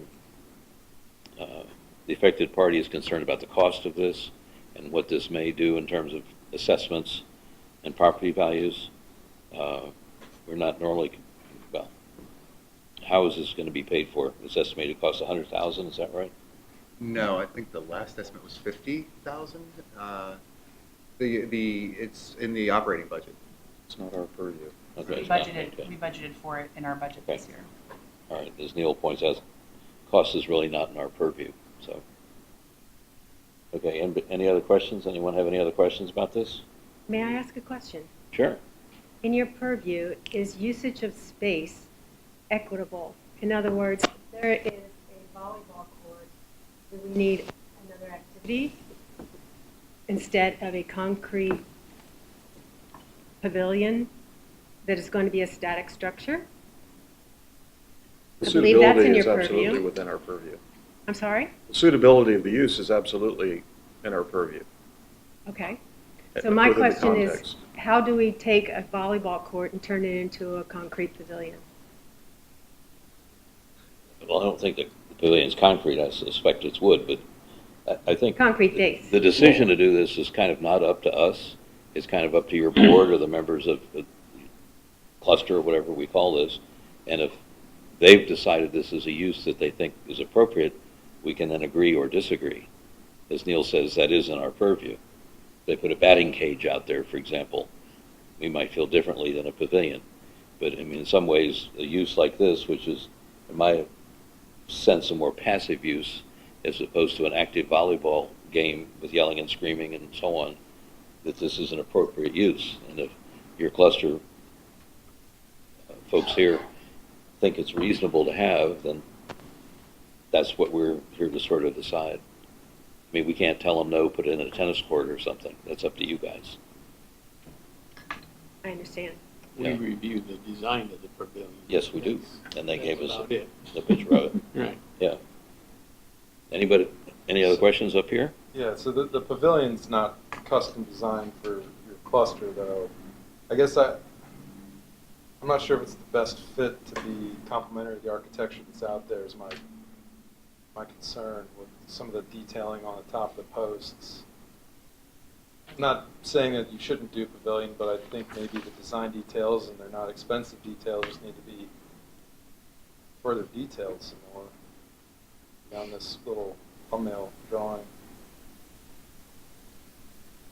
I think some of the notes that they have on here, the color of the vinyl will match the current building siding, the color of the roof will match current building roof.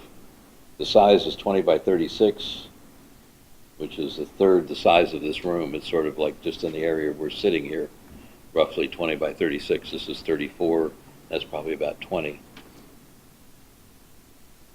The little Victorian architectural fetishes they put at the top of the columns, I think that's what's giving me heartburn about it. that's giving you heartburn about it. Oh, there you go. Looks bigger. We're not married to those. Yeah. Looks like a train It's a depot. kit, so A it's train also, depot. unless they're functional, we could also always avoid them. Yeah. No, they're purely decorative. I So mean, they're- I So feel we like could your always car just not awnings, put them Not up. Victorian, yeah, correct? your car awnings are just No. 6x6 posts with the Yeah. roof on top. Yeah. And We maybe, could always just not put them up. yeah, Well, the roof element is there because you get some ventilation. Otherwise, yeah, no, it's- it's hotter than whatever on the inside. You make them straight, Okay. simple Birds posts. would be happy. yeah, just straight posts. Yeah. I don't know. Straight posts. I'm not trying to beat you guys up. No, on no, this, no. so. It's a kit. We didn't design it. Any other questions or comments? Nope. Is there a motion? Well, I do have one more question. That we focused a lot on the pavilion. The grilling area seems kind of large. I mean, that's the part that's just concrete pad, right? It's not under roof. It's 31 feet wide and 16 feet deep, or however you want to say that. Do you really need that big of a concrete pad for grilling? I think the other thing is that there's currently a grilling area, and then there's also picnic tables there as well. So the idea was that we would have picnic tables underneath and then grilling area with picnic tables outside of the pavilion. So I don't see the current grilling area called out anywhere. It's not a concrete pad currently. No, it's just in the grass. It's just in the grass. I just think that's going to look like a big slab of concrete. I don't think that's really what you want.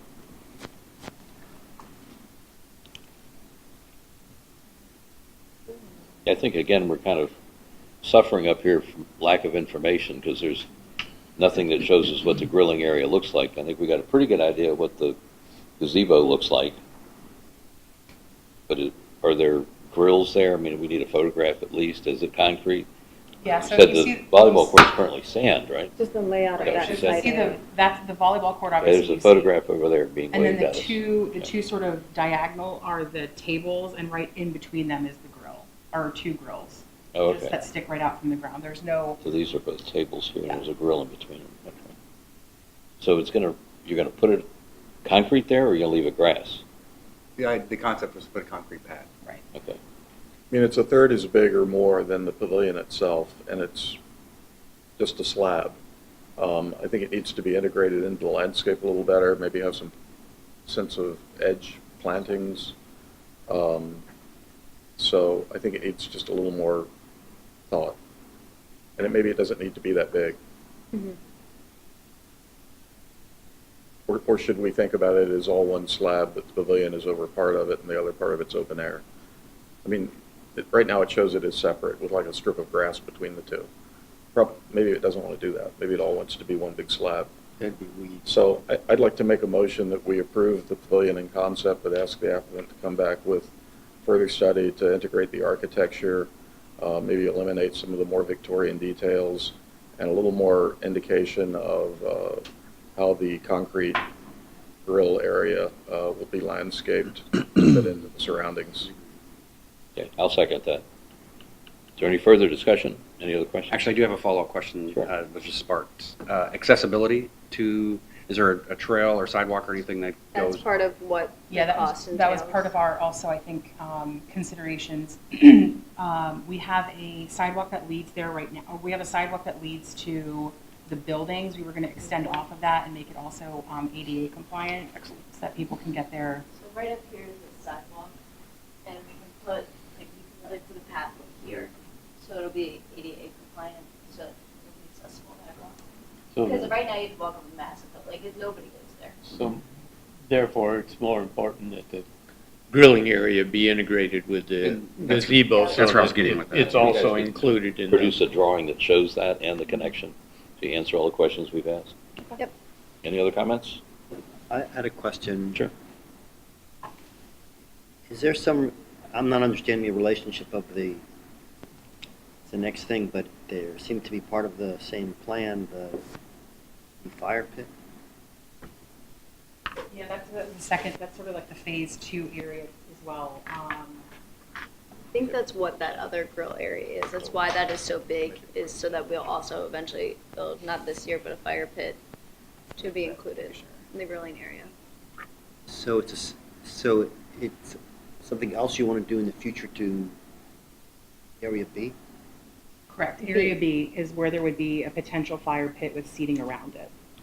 I would suggest perhaps if we add to the motion to include that in the study we're asking you to do, then we would have an idea, and there's no reason not to get it all in front of us at one time.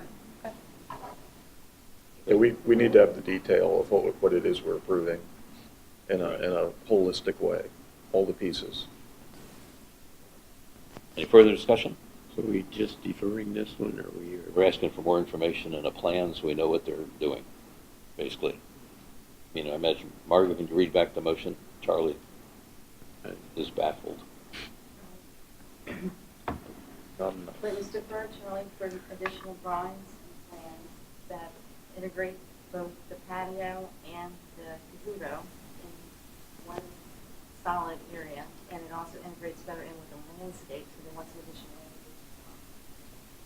Well, originally I heard approving concept, but we're actually deferring the whole thing until we get further information. Is that correct? That's, I guess, the way the way the motion was. Yeah, it was in concept motion. in concept with. Sorry, we can approve it in concept with the request that they bring back all those additional drawings and plans. Well, they're But we're basically saying in concept the pavilion's okay, but we need more All information. right, yeah, no, I agree with that. I approve of that. I just wasn't All right. clear with the. There's no further questions. We'll have a vote. All those in favor? I'm sorry? One clarification. Will the motion address the grilling area as well? Yeah, at the fire pit. Yeah, At they the fire want, pit. I'm going to have both Phase 1 and Phase 2 written into this because they want one continuous plan that shows Right. the detail of both. Right. If you don't install the fire pit, though, your approval will expire eventually. How long do we have? So apply for what it is you're going to actually install within the next year. Yeah, because currently we haven't approved funding or even have much of a design for the fire pit. We have a concept picture. Okay. I just wanted to leave space for Right. growth up there. All right. Any other questions? All those in favor of the motion signify by saying aye. Aye. Any opposed? Okay. Monument sign entrances relocation. We have the Park Reston entrance monuments on Temporary Road and North Shore.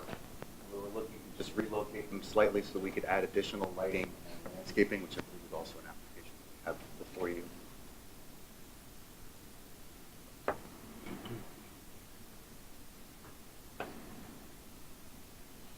We want to pull that one forward and improve the landscaping around it.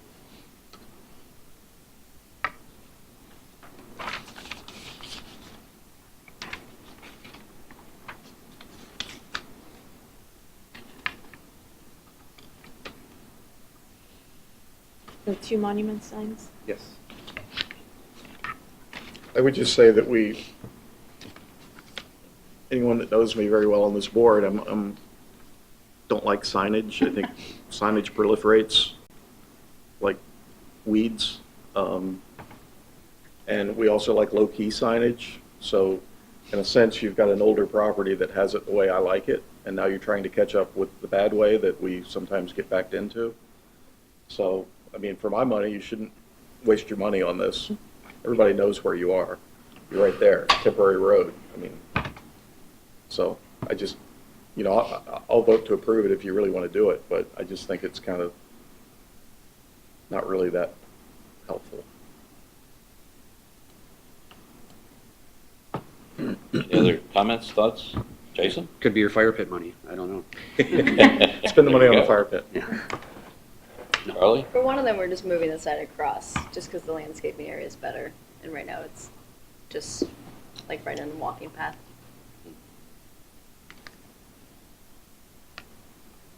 Bruce, any comments, thoughts, questions? Well, my understanding is that the sign itself isn't changing, you're just location. Correct. So Move it down the hill Not closer sure to it's- the road. If you look at there's a picture I've got here that shows the other sign back there. Can we find that picture? That one? I think it's one before that. You go up. Yeah. Or is it back there, and they just want to move it up to the corner, I gather is all we're talking about. Does it stay on your property? Yep. Darn.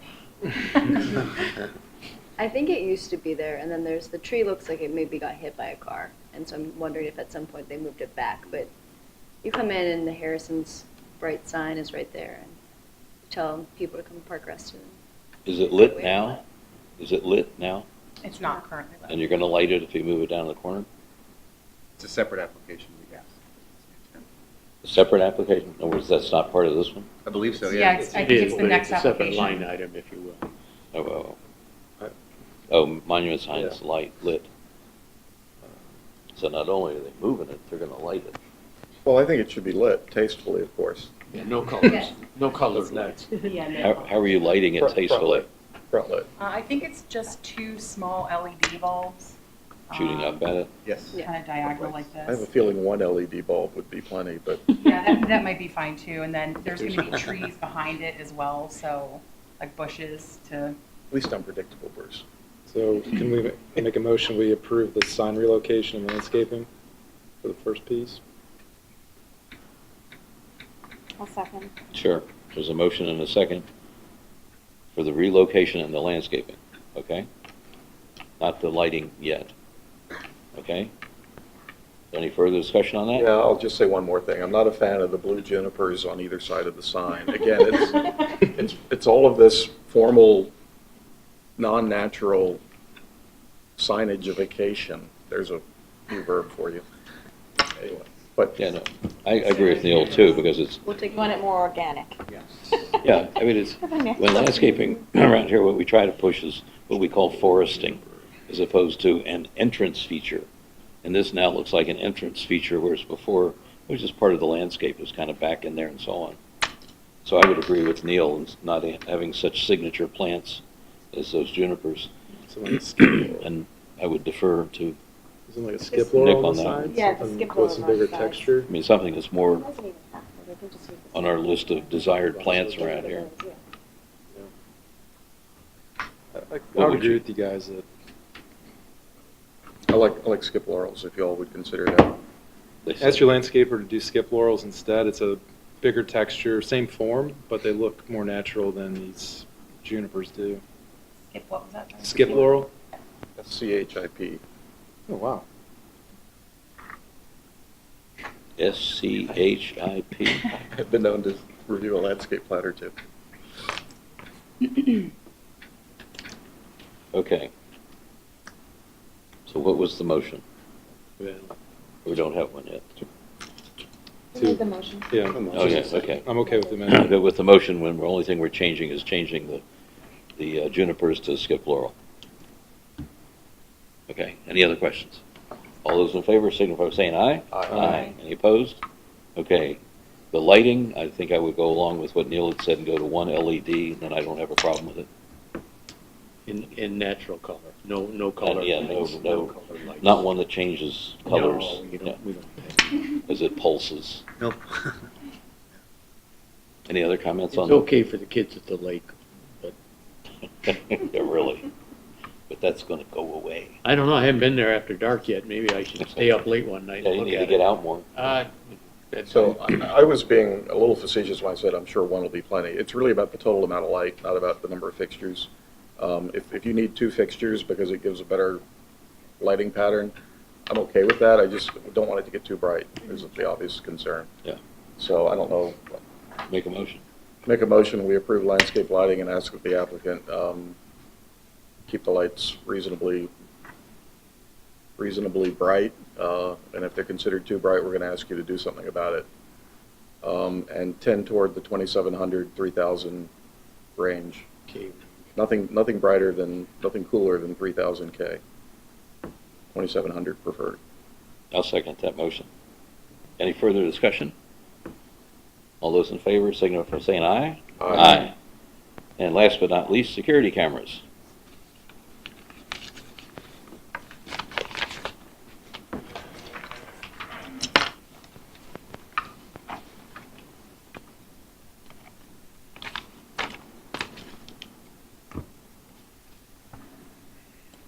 So, as you can see on the screen there, we have some locations we'd like to install security cameras throughout the community. We have a license plate reader camera. I'm trying to read from here, the high-speed, An HD overview camera, right, and a high-speed wireless camera network link. This would be the infrastructure to allow us to have a camera that we can view in the management office. How many total cameras is it? I'm not clear on that. I don't know that they know. They didn't include It's that. out in on the there. 9, 12. Saw it somewhere. Are these all connected like to the sales office? Is that? Where do they lead? To the management office. Or every unit can look at? Seven cameras. 7 cameras. 7 cameras, but 3 license plate cameras, 9 high-speed security wireless. So 7 with night vision. 9. 9 high speed and then 3 license plates, so that's. So have you shown us where you want to mount these? You haven't, right? So this is a concept again, or?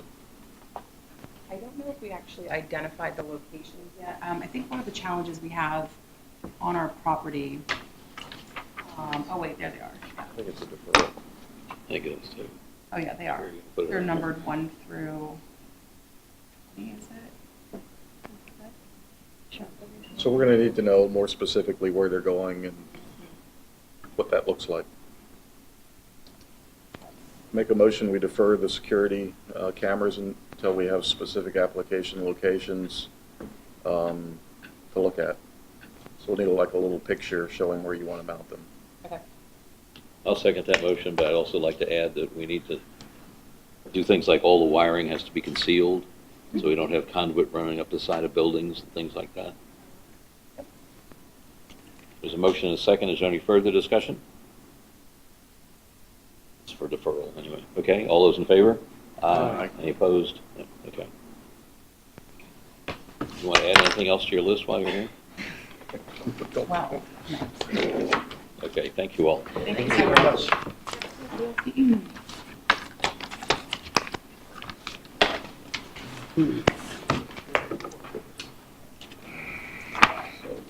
The wharf. You're not allowed We can speak. Oh, then it just kind of gets interesting. Ma'am? I think if ma'am, you're leaving, I think, did you forget something over there? Is this your umbrella? Might need it out there. I like this wall. This is fun. It's not moving at all.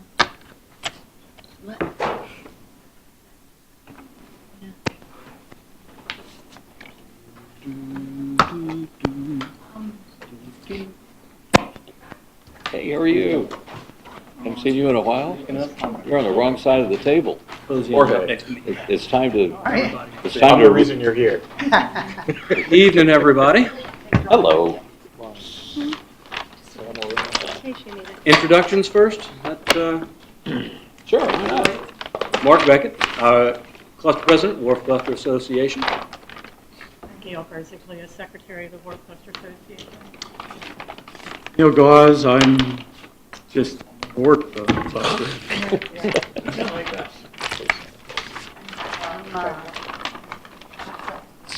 In support over there. You got to sit a little closer to the microphone so we can hear you. There you go. So, Carry on. the reason we're here, I guess maybe threefold, I suppose. We were at the DRB meeting a couple of weeks ago. We're deferred for action and consultation with staff. And we're here this evening to both provide some additional information in response to comments and suggestions as provided by staff, provide some potential suggestions for revisions to our plan, and perhaps most importantly, establish the urgency with which we're here, which is why we've done this as an appeal, to try to get back in front of this body as quickly as possible. If it isn't already kind of covered otherwise in the application or hadn't been discussed before we got here to the broader group, this is a replacement of a retaining wall on our cluster on the northernmost edge along Timberhead Lane. It is not a landscape wall. It is not an long-term thought about it, architecturally important thing that we've decided that we wanted to do. We do not, under any circumstance, want to build this wall. We are forced to build this wall, however, because it holds up a not insignificant portion of our neighborhood, including a street, a water line, a sewer line, and within about 20 feet or so of the existing wall foundations for some of our neighbors' homes. If you're familiar at all with Timberhead Lane, It's about a, I don't know, 8-ish degree incline down towards Lake Audubon. Should the current climactic conditions continue, like the rains that doomed our wall earlier this year, years earlier than we thought, and that our structural engineer had thought it would go. Should that happen and water and sewer lines break in our neighborhood, 6 to 8 degree slope down to Lake Audubon, in addition to the inherent damage to our neighborhood. So this is a time-sensitive issue. If we had more time, I would love to take it and kick this down the road a little bit longer and try to find a more cost-effective solution. However, being an urgent matter, we did what we had to try to come up with an appropriate solution, including engaging multiple contractors to come out and look at the wall and engage multiple types of replacements for this wall.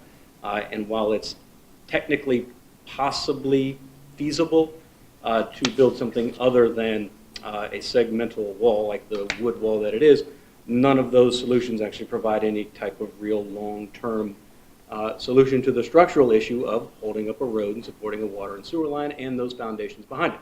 So we ended up then with the only that we're aware of structurally feasible solution, which is a load-bearing engineered segmental retaining wall. That is what's presented in our plan, and the contractor that we've chosen, as a representative here this evening, can discuss the particular nature of the block that is used in that wall. But I think the discussion at the last meeting really centered more around the aesthetics and look of the block, not so much the nature of the type of construction. I think most people looking at this kind of situation would agree this kind of wall is what needs to be built. It's really more of an issue of the aesthetics and trying to get closer to the current revised standard for a or a more varied look to a wall and not just a plain block wall. So to that end, we were suggested to investigate 1 or 2 products in particular. We did that, including having several of the sellers and installers of those products come to our site. These are contractors suggested by Reston. They weren't, we had already gone through a list of them. Correct.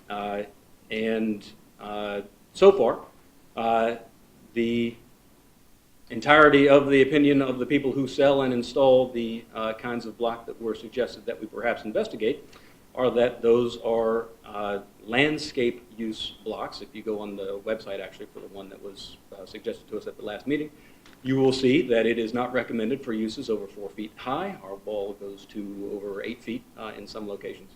And it is not a geogrid installed structural retaining wall, which is what we need. So, unfortunately, those proposed alternative materials would not work for our condition. However, we were then attempting to think of other ways that we can kind of ameliorate the massing and look of the wall. The wall as presented originally was a reddish color as used at Lake Fairfax. You're familiar with the Lake Fairfax Park segmental walls. It's that material installed by this contractor, Reston-based contractor, by the way. And we originally selected that color thinking that it was the most natural of the colors that are available for the stone. But in re-reviewing the color palettes that are available for the Terrace Stop block, I think we now would propose that their tan blend, which is the tan block here, I think probably would end up being a more natural condition. I don't know, yeah, that's on the leftmost side there. What unfortunately we don't have is a built wall in Reston that we can bring a photo in of that says, okay, this is what the tan looks like. It is, I think, a bit more variegated in color. You end up with, apparently, according to our supplier, who can perhaps confirm, not just a single color of block repeated 1,000 times. They end up with some darker chestnut colors and brown colors and things besides just tan that we think actually probably would look a little more natural than the red that was originally chosen. Secondly, aesthetically, and it was up briefly, this wall is able to be installed if you can find this. There you go.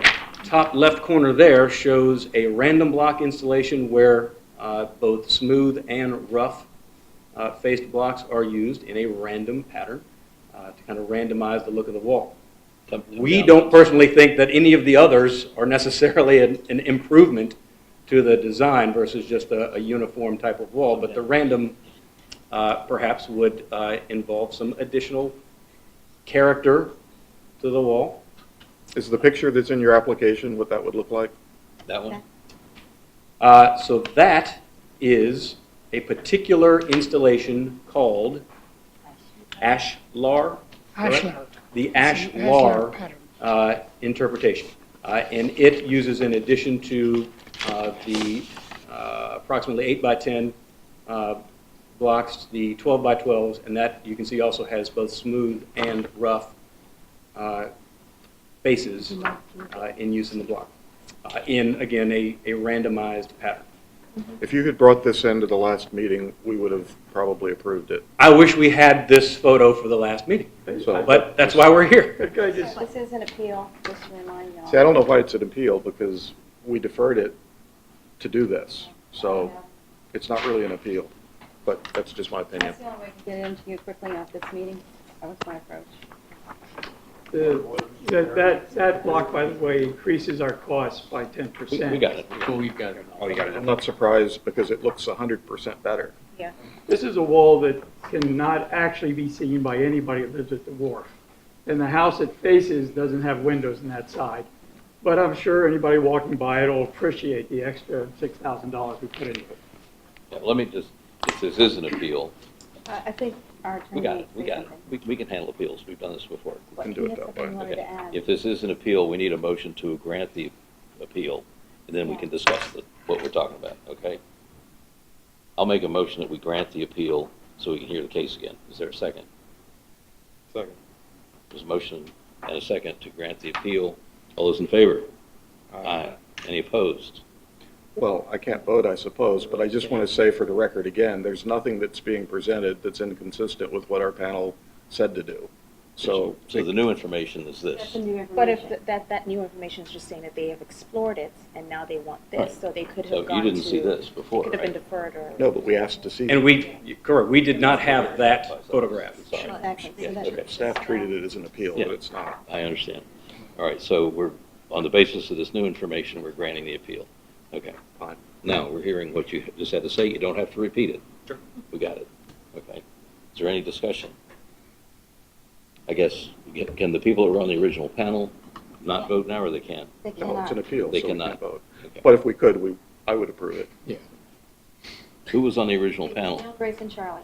It's the silliest appeal ever. Well, I agree. All right, so that means Jason, me, Nick, and Bruce can vote, right? Okay, I'll make a motion, we approve this. I think it's very attractive, probably one of the better ones we've seen in a long time.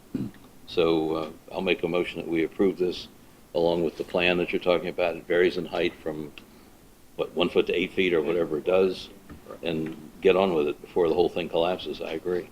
Actually, you're right, the blacktop is now beginning to buckle because of the additional time. There's a motion and a second. Is there any, hold on.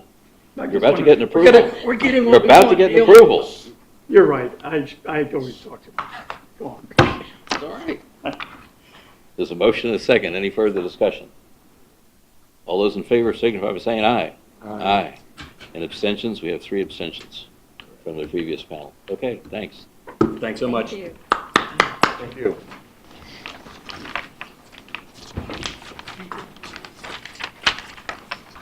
Wasn't the sewer I was really worried about, it was that acre of lake we've got behind the wall too.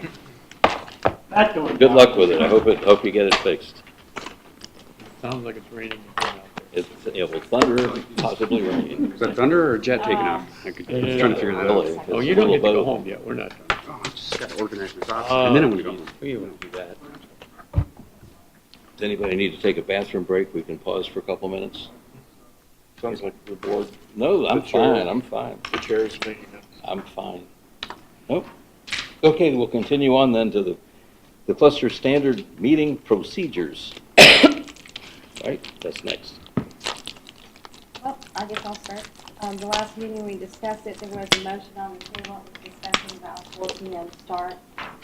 Then there's some conversations via email that that may not work for everyone, and we didn't really have everyone here for that meeting. So we wanted to revisit it and just kind of talk about it real quickly. We did, kind of discuss this with staff, and the bigger issue, if we're going to have staff involved in the meetings, which is why we were going to do this initially, to do the cluster standard update, we really need to do it during the day. We can't keep them here late at night. They have families and daycare and things that they need to do.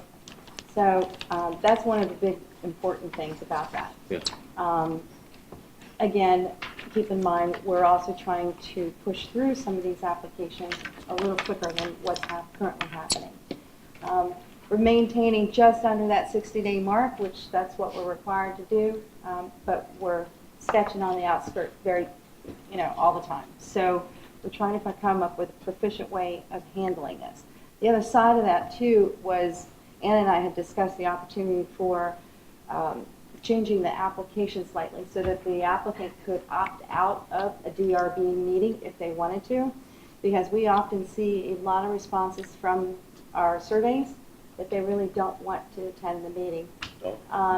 So the opportunity for that could help as well, because we could technically look at a way to set that up as a electronic review. If everyone was in agreement, it could be agreed that way, and then put on the consent calendar to push those through a little quicker as another idea to try to get through some of the easier applications that I think everybody would unanimously agree are fine and don't need additional conversations. So those were kind of the two things we wanted to talk about. Anna? Yeah, I want to go back to the cluster standard meeting. I think one of the things that I'm really concerned about is that we would be going from having a cluster standard application on every panel meeting to having it reviewed once a month. And I want to make sure that we review as many of those applications once a month as possible. And I want to make sure that by moving the meeting to a 5 o'clock time span, that as time slot, that it doesn't run to the 7 o'clock panel meeting. So I want to make sure that, then if we get to 7 o'clock and we say we haven't reviewed all the applications that are on the agenda, but then those applications that don't get reviewed get pushed to the following month. So I want to make sure that we have the adequate time necessary to review everything that's on the agenda for that month. So I really think we're going to need as much time as possible, starting at 4. So it's aside from just having the staff present, but it's to allow adequate time, because now those applications are only going to be reviewed once a month. So I think that's also another point that we need to consider. Okay. Well, I mean, we're all trying to make all this process better and work for all of us. But I think a couple of questions. I mean, I understand what staff is saying. At the same time, you're asking all of the DRB or whoever's on this panel, whatever it is, to leave their work early. You're also then asking anybody in a cluster that wants to come in to leave their work early. So it seems like there's a whole lot of moving parts in here, and I understand you guys are trying to protect staff, get the staff in there from the covenants or whoever the advisors are and so on, but it does inconvenience a whole lot of other people to make that happen, and I just think we ought to discuss that a little bit, because it's kind of, and then you back off. Maybe this came up in a meeting we had, Margot, Neil, me, and I can't remember who else was there. Charlie. Ken, I think, or Charlie. It wasn't Ken. Who is Ken? Ken was there. Who? I think he was there at that one. It was the last time I've seen him. I Yeah, think. okay, that was it. And I don't know if it's causing too much problems. Maybe we just go back to where, we've always, in the 20 years I've been doing this, we've always had clusters coming. And I know we're trying to make it a better process and to work better, but if this is causing anxiety for anybody, then maybe we just forget it. Just keep it the way it is. Then we just forgo, or we just dedicate one panel meeting for the cluster applications. Yeah, I just don't see how, if we're asking applicants to come in and you got 5 or 6 of them and they all go, whatever, because if you take a whole month's worth, it's going to be a half a dozen at least, right? If we have a couple every We week. haven't It's an gonna average be of more 3. than that. Okay, it's gonna be a bunch. It's We have an gonna be a average of bunch. 3 on every Yeah, meeting, so yeah. you're looking at probably an average of 10. Yeah, that's a lot to throw into a meeting. And so you got that, and then, I don't know, I mean, I've been thinking about this since we started all this conversation. I don't know if it's really making things better. It's certainly going to inconvenience a whole lot more people. And if staff can only stay for that 1 hour from 4 to 5, and it's going to run until 7, I'm not sure where we're helping ourselves there. Well, I think staff would understand that they would be staying late, but it's one thing to start at 4 and having them stay until 7 than just have to stay 5. It's just the extra hour. I mean, I think we started this conversation wanting to include staff because staff has the best relationship with the clusters. If staff can't be there, then I think we just forego that process and just keep it at the evening meeting, and either we keep them staggered throughout the month, or we just dedicate one meeting a month for those applications. So that's all that's reviewed, at those meetings. When we first talked about this, I don't remember us fully discussing the applicant being able to be at the meeting. We talked about the beauty of staff being able to be there. Right. But now as we talk about it, I'm like, but why do we have evening meetings in the first place? It's so the applicants can be there, so that we can be here. And that's the balance, maybe. And I'd also just say, though, I'm willing to try anything for a month or two. And if it falls flat on its face, we need to not be doing it. I'd also say that, talking like an old timer, not as old as Richard, of course. Few people are. Nobody's that old. Thank you. I mean, it just never seems like the hard part of what we do. And yet, on the other hand, I feel like cluster standards keep big parts of Reston looking decent in one fell swoop. And they're very important because you can cover, a bunch of residents, a bunch of architecture, just with cluster standards. So I think it's a really important aspect of what we do. And on the other hand, when it comes in for approval to the typical panels, I mean, it's usually not the hardest thing we deal with. It's usually fairly easy. It feels like. I'd second that all the cluster standards we've done the past half a year seem to be the easiest item that we do. But there's also many clusters that we've been trying to encourage to come in and update their standards because there are so many that are outdated.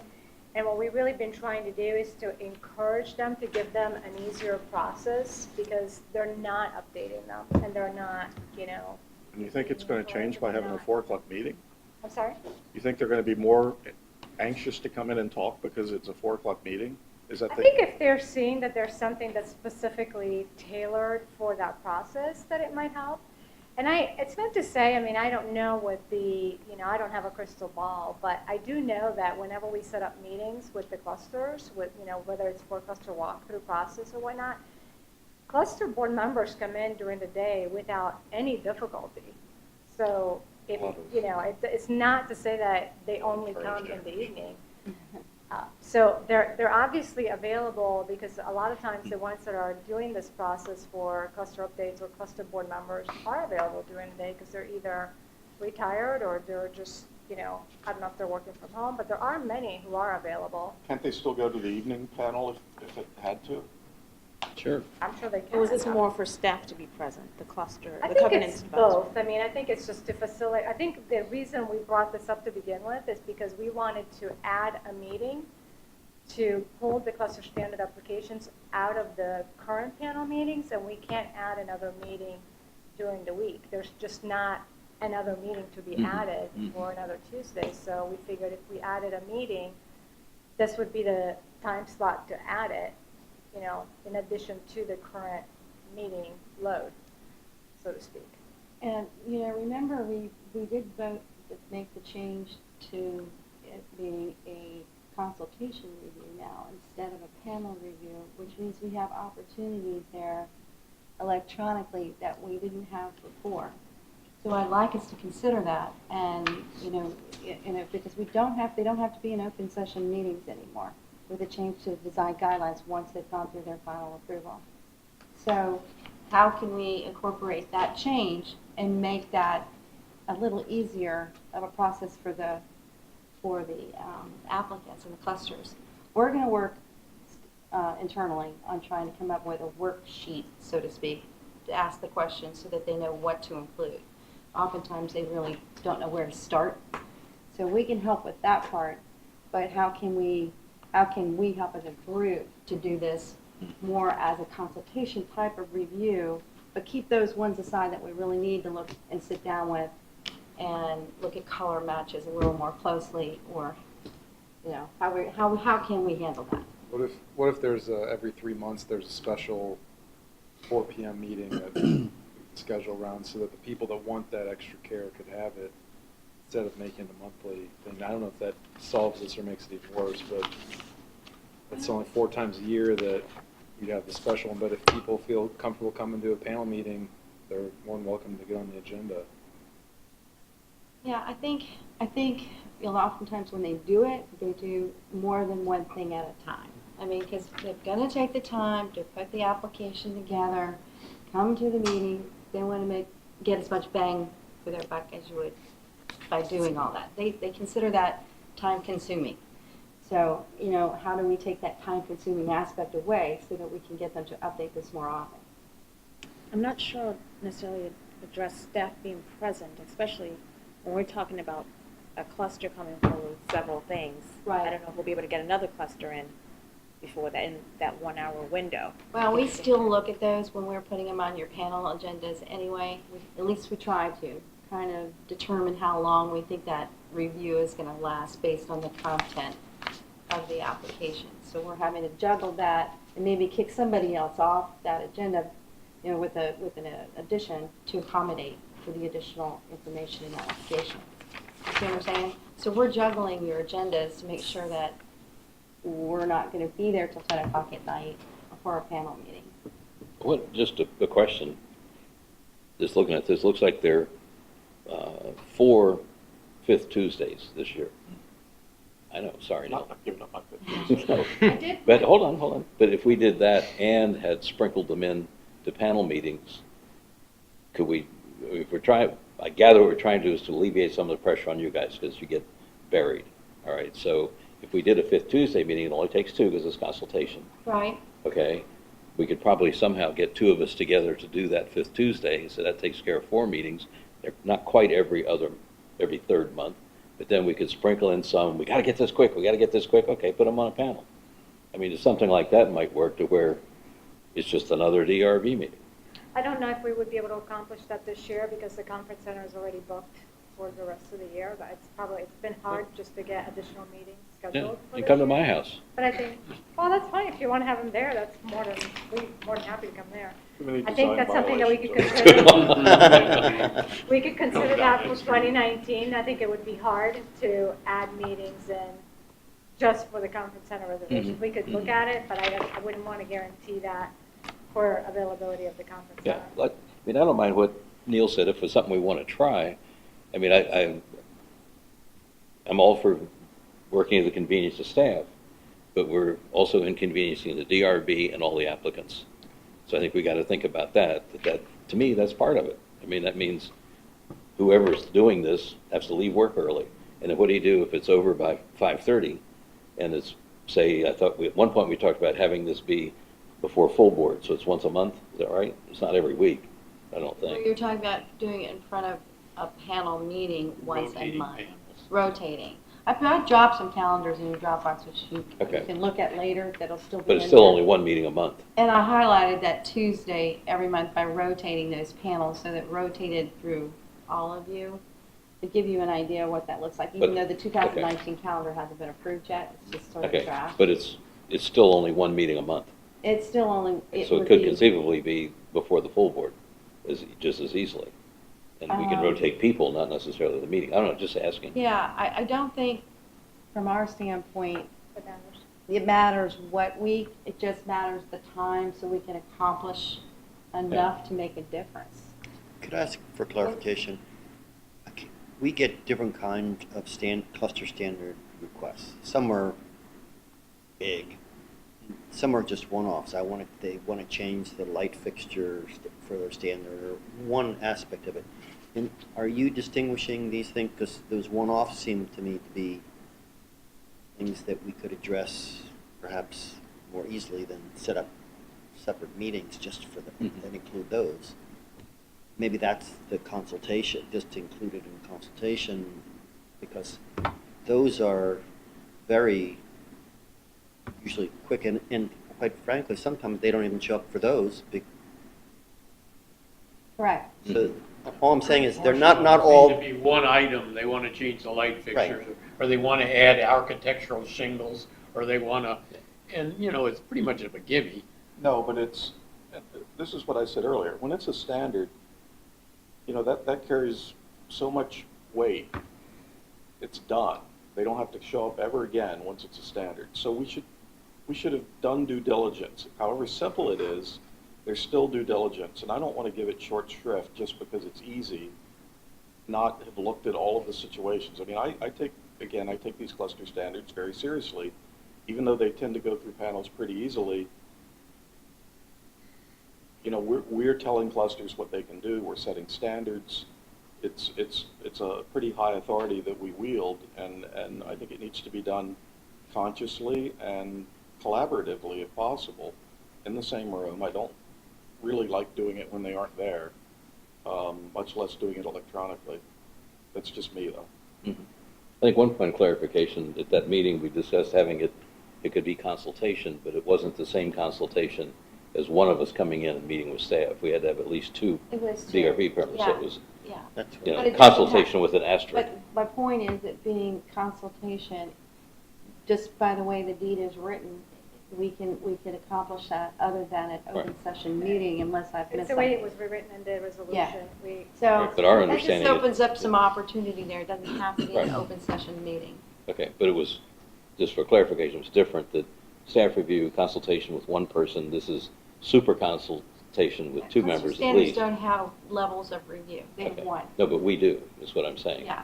That particular design guideline has one. in and the that requires resolution, two we members. redefined consultation so that it could be one or two members. Yeah. With the intent that we would have these meetings going forward so that we could allow the consultation Right, with one but member. and consultation I'm just saying, I don't think we should do cluster standards with consultation with only one person. correct. That's That's all I'm correct. trying to clarify. We Okay. specifically discussed that in that focus Okay. group because we did not want to have, nobody Yeah. wanted to take that responsibility of just Right. having that review with one Right. member. My thought was that if you have two people and you have a relatively narrow change to cluster standards, that's an opportunity to move some things along. And I understand Neil's point, but I think with two members, it Yeah. address the concerns that Neil's. So back to the question again. I mean, I guess you're gonna have to find out how many of the cluster people are willing to come in at 4 o'clock. And if they all are saying, well, I can't do that because I leave work early and I gotta take Metro, and we're like, okay. If we add a checkbox on the application stating, would you like to attend the meeting, we'll pretty much know. We'll have to put them to an open meeting. But if they say that they don't necessarily want to attend the meeting, but you could review in their absence, now that's a whole other story. I would does it not make sense just to go ahead and try this at 4 or 5, whatever? I guess we said 4. Let's just try it and, you know, assign the applications you can to it. And I still say the ones that don't want to be there still have evening panels to be assigned to. Yeah, it's almost logical. Where it's just adding the extra meeting, it relieves the case load, the application load, and it's an alternative Does it time. have to be officially decreed for us to just try it for a couple of months? Don't we have to wait for a separate approval before we can begin it? The final approval from the board? No. No, we're good there, okay. But in order for staff to implement it, we're probably gonna need a month's leeway. So we I can- would say that we would probably just start it, at this point, at this juncture, we would probably just start it in January. I think it would make the most sense. So, when you get around to it, you can look at January's calendar that's in your Dropbox. And I just sort of went down the schedule to kind of see how it would look. We would, start at the third week in January, 4th week in January. And it just rotated throughout the year. So I had highlighted, potentially, but that can change. If you want to, do it on a full board night, that's fine. But when you had talked about rotating the panels, that's how That's the it would easiest look way. best. The weeks would not be the same, but, you know, I don't think there's a difference, but the only difference with full board is so often we have these work sessions, and I don't think that those large projects are going away.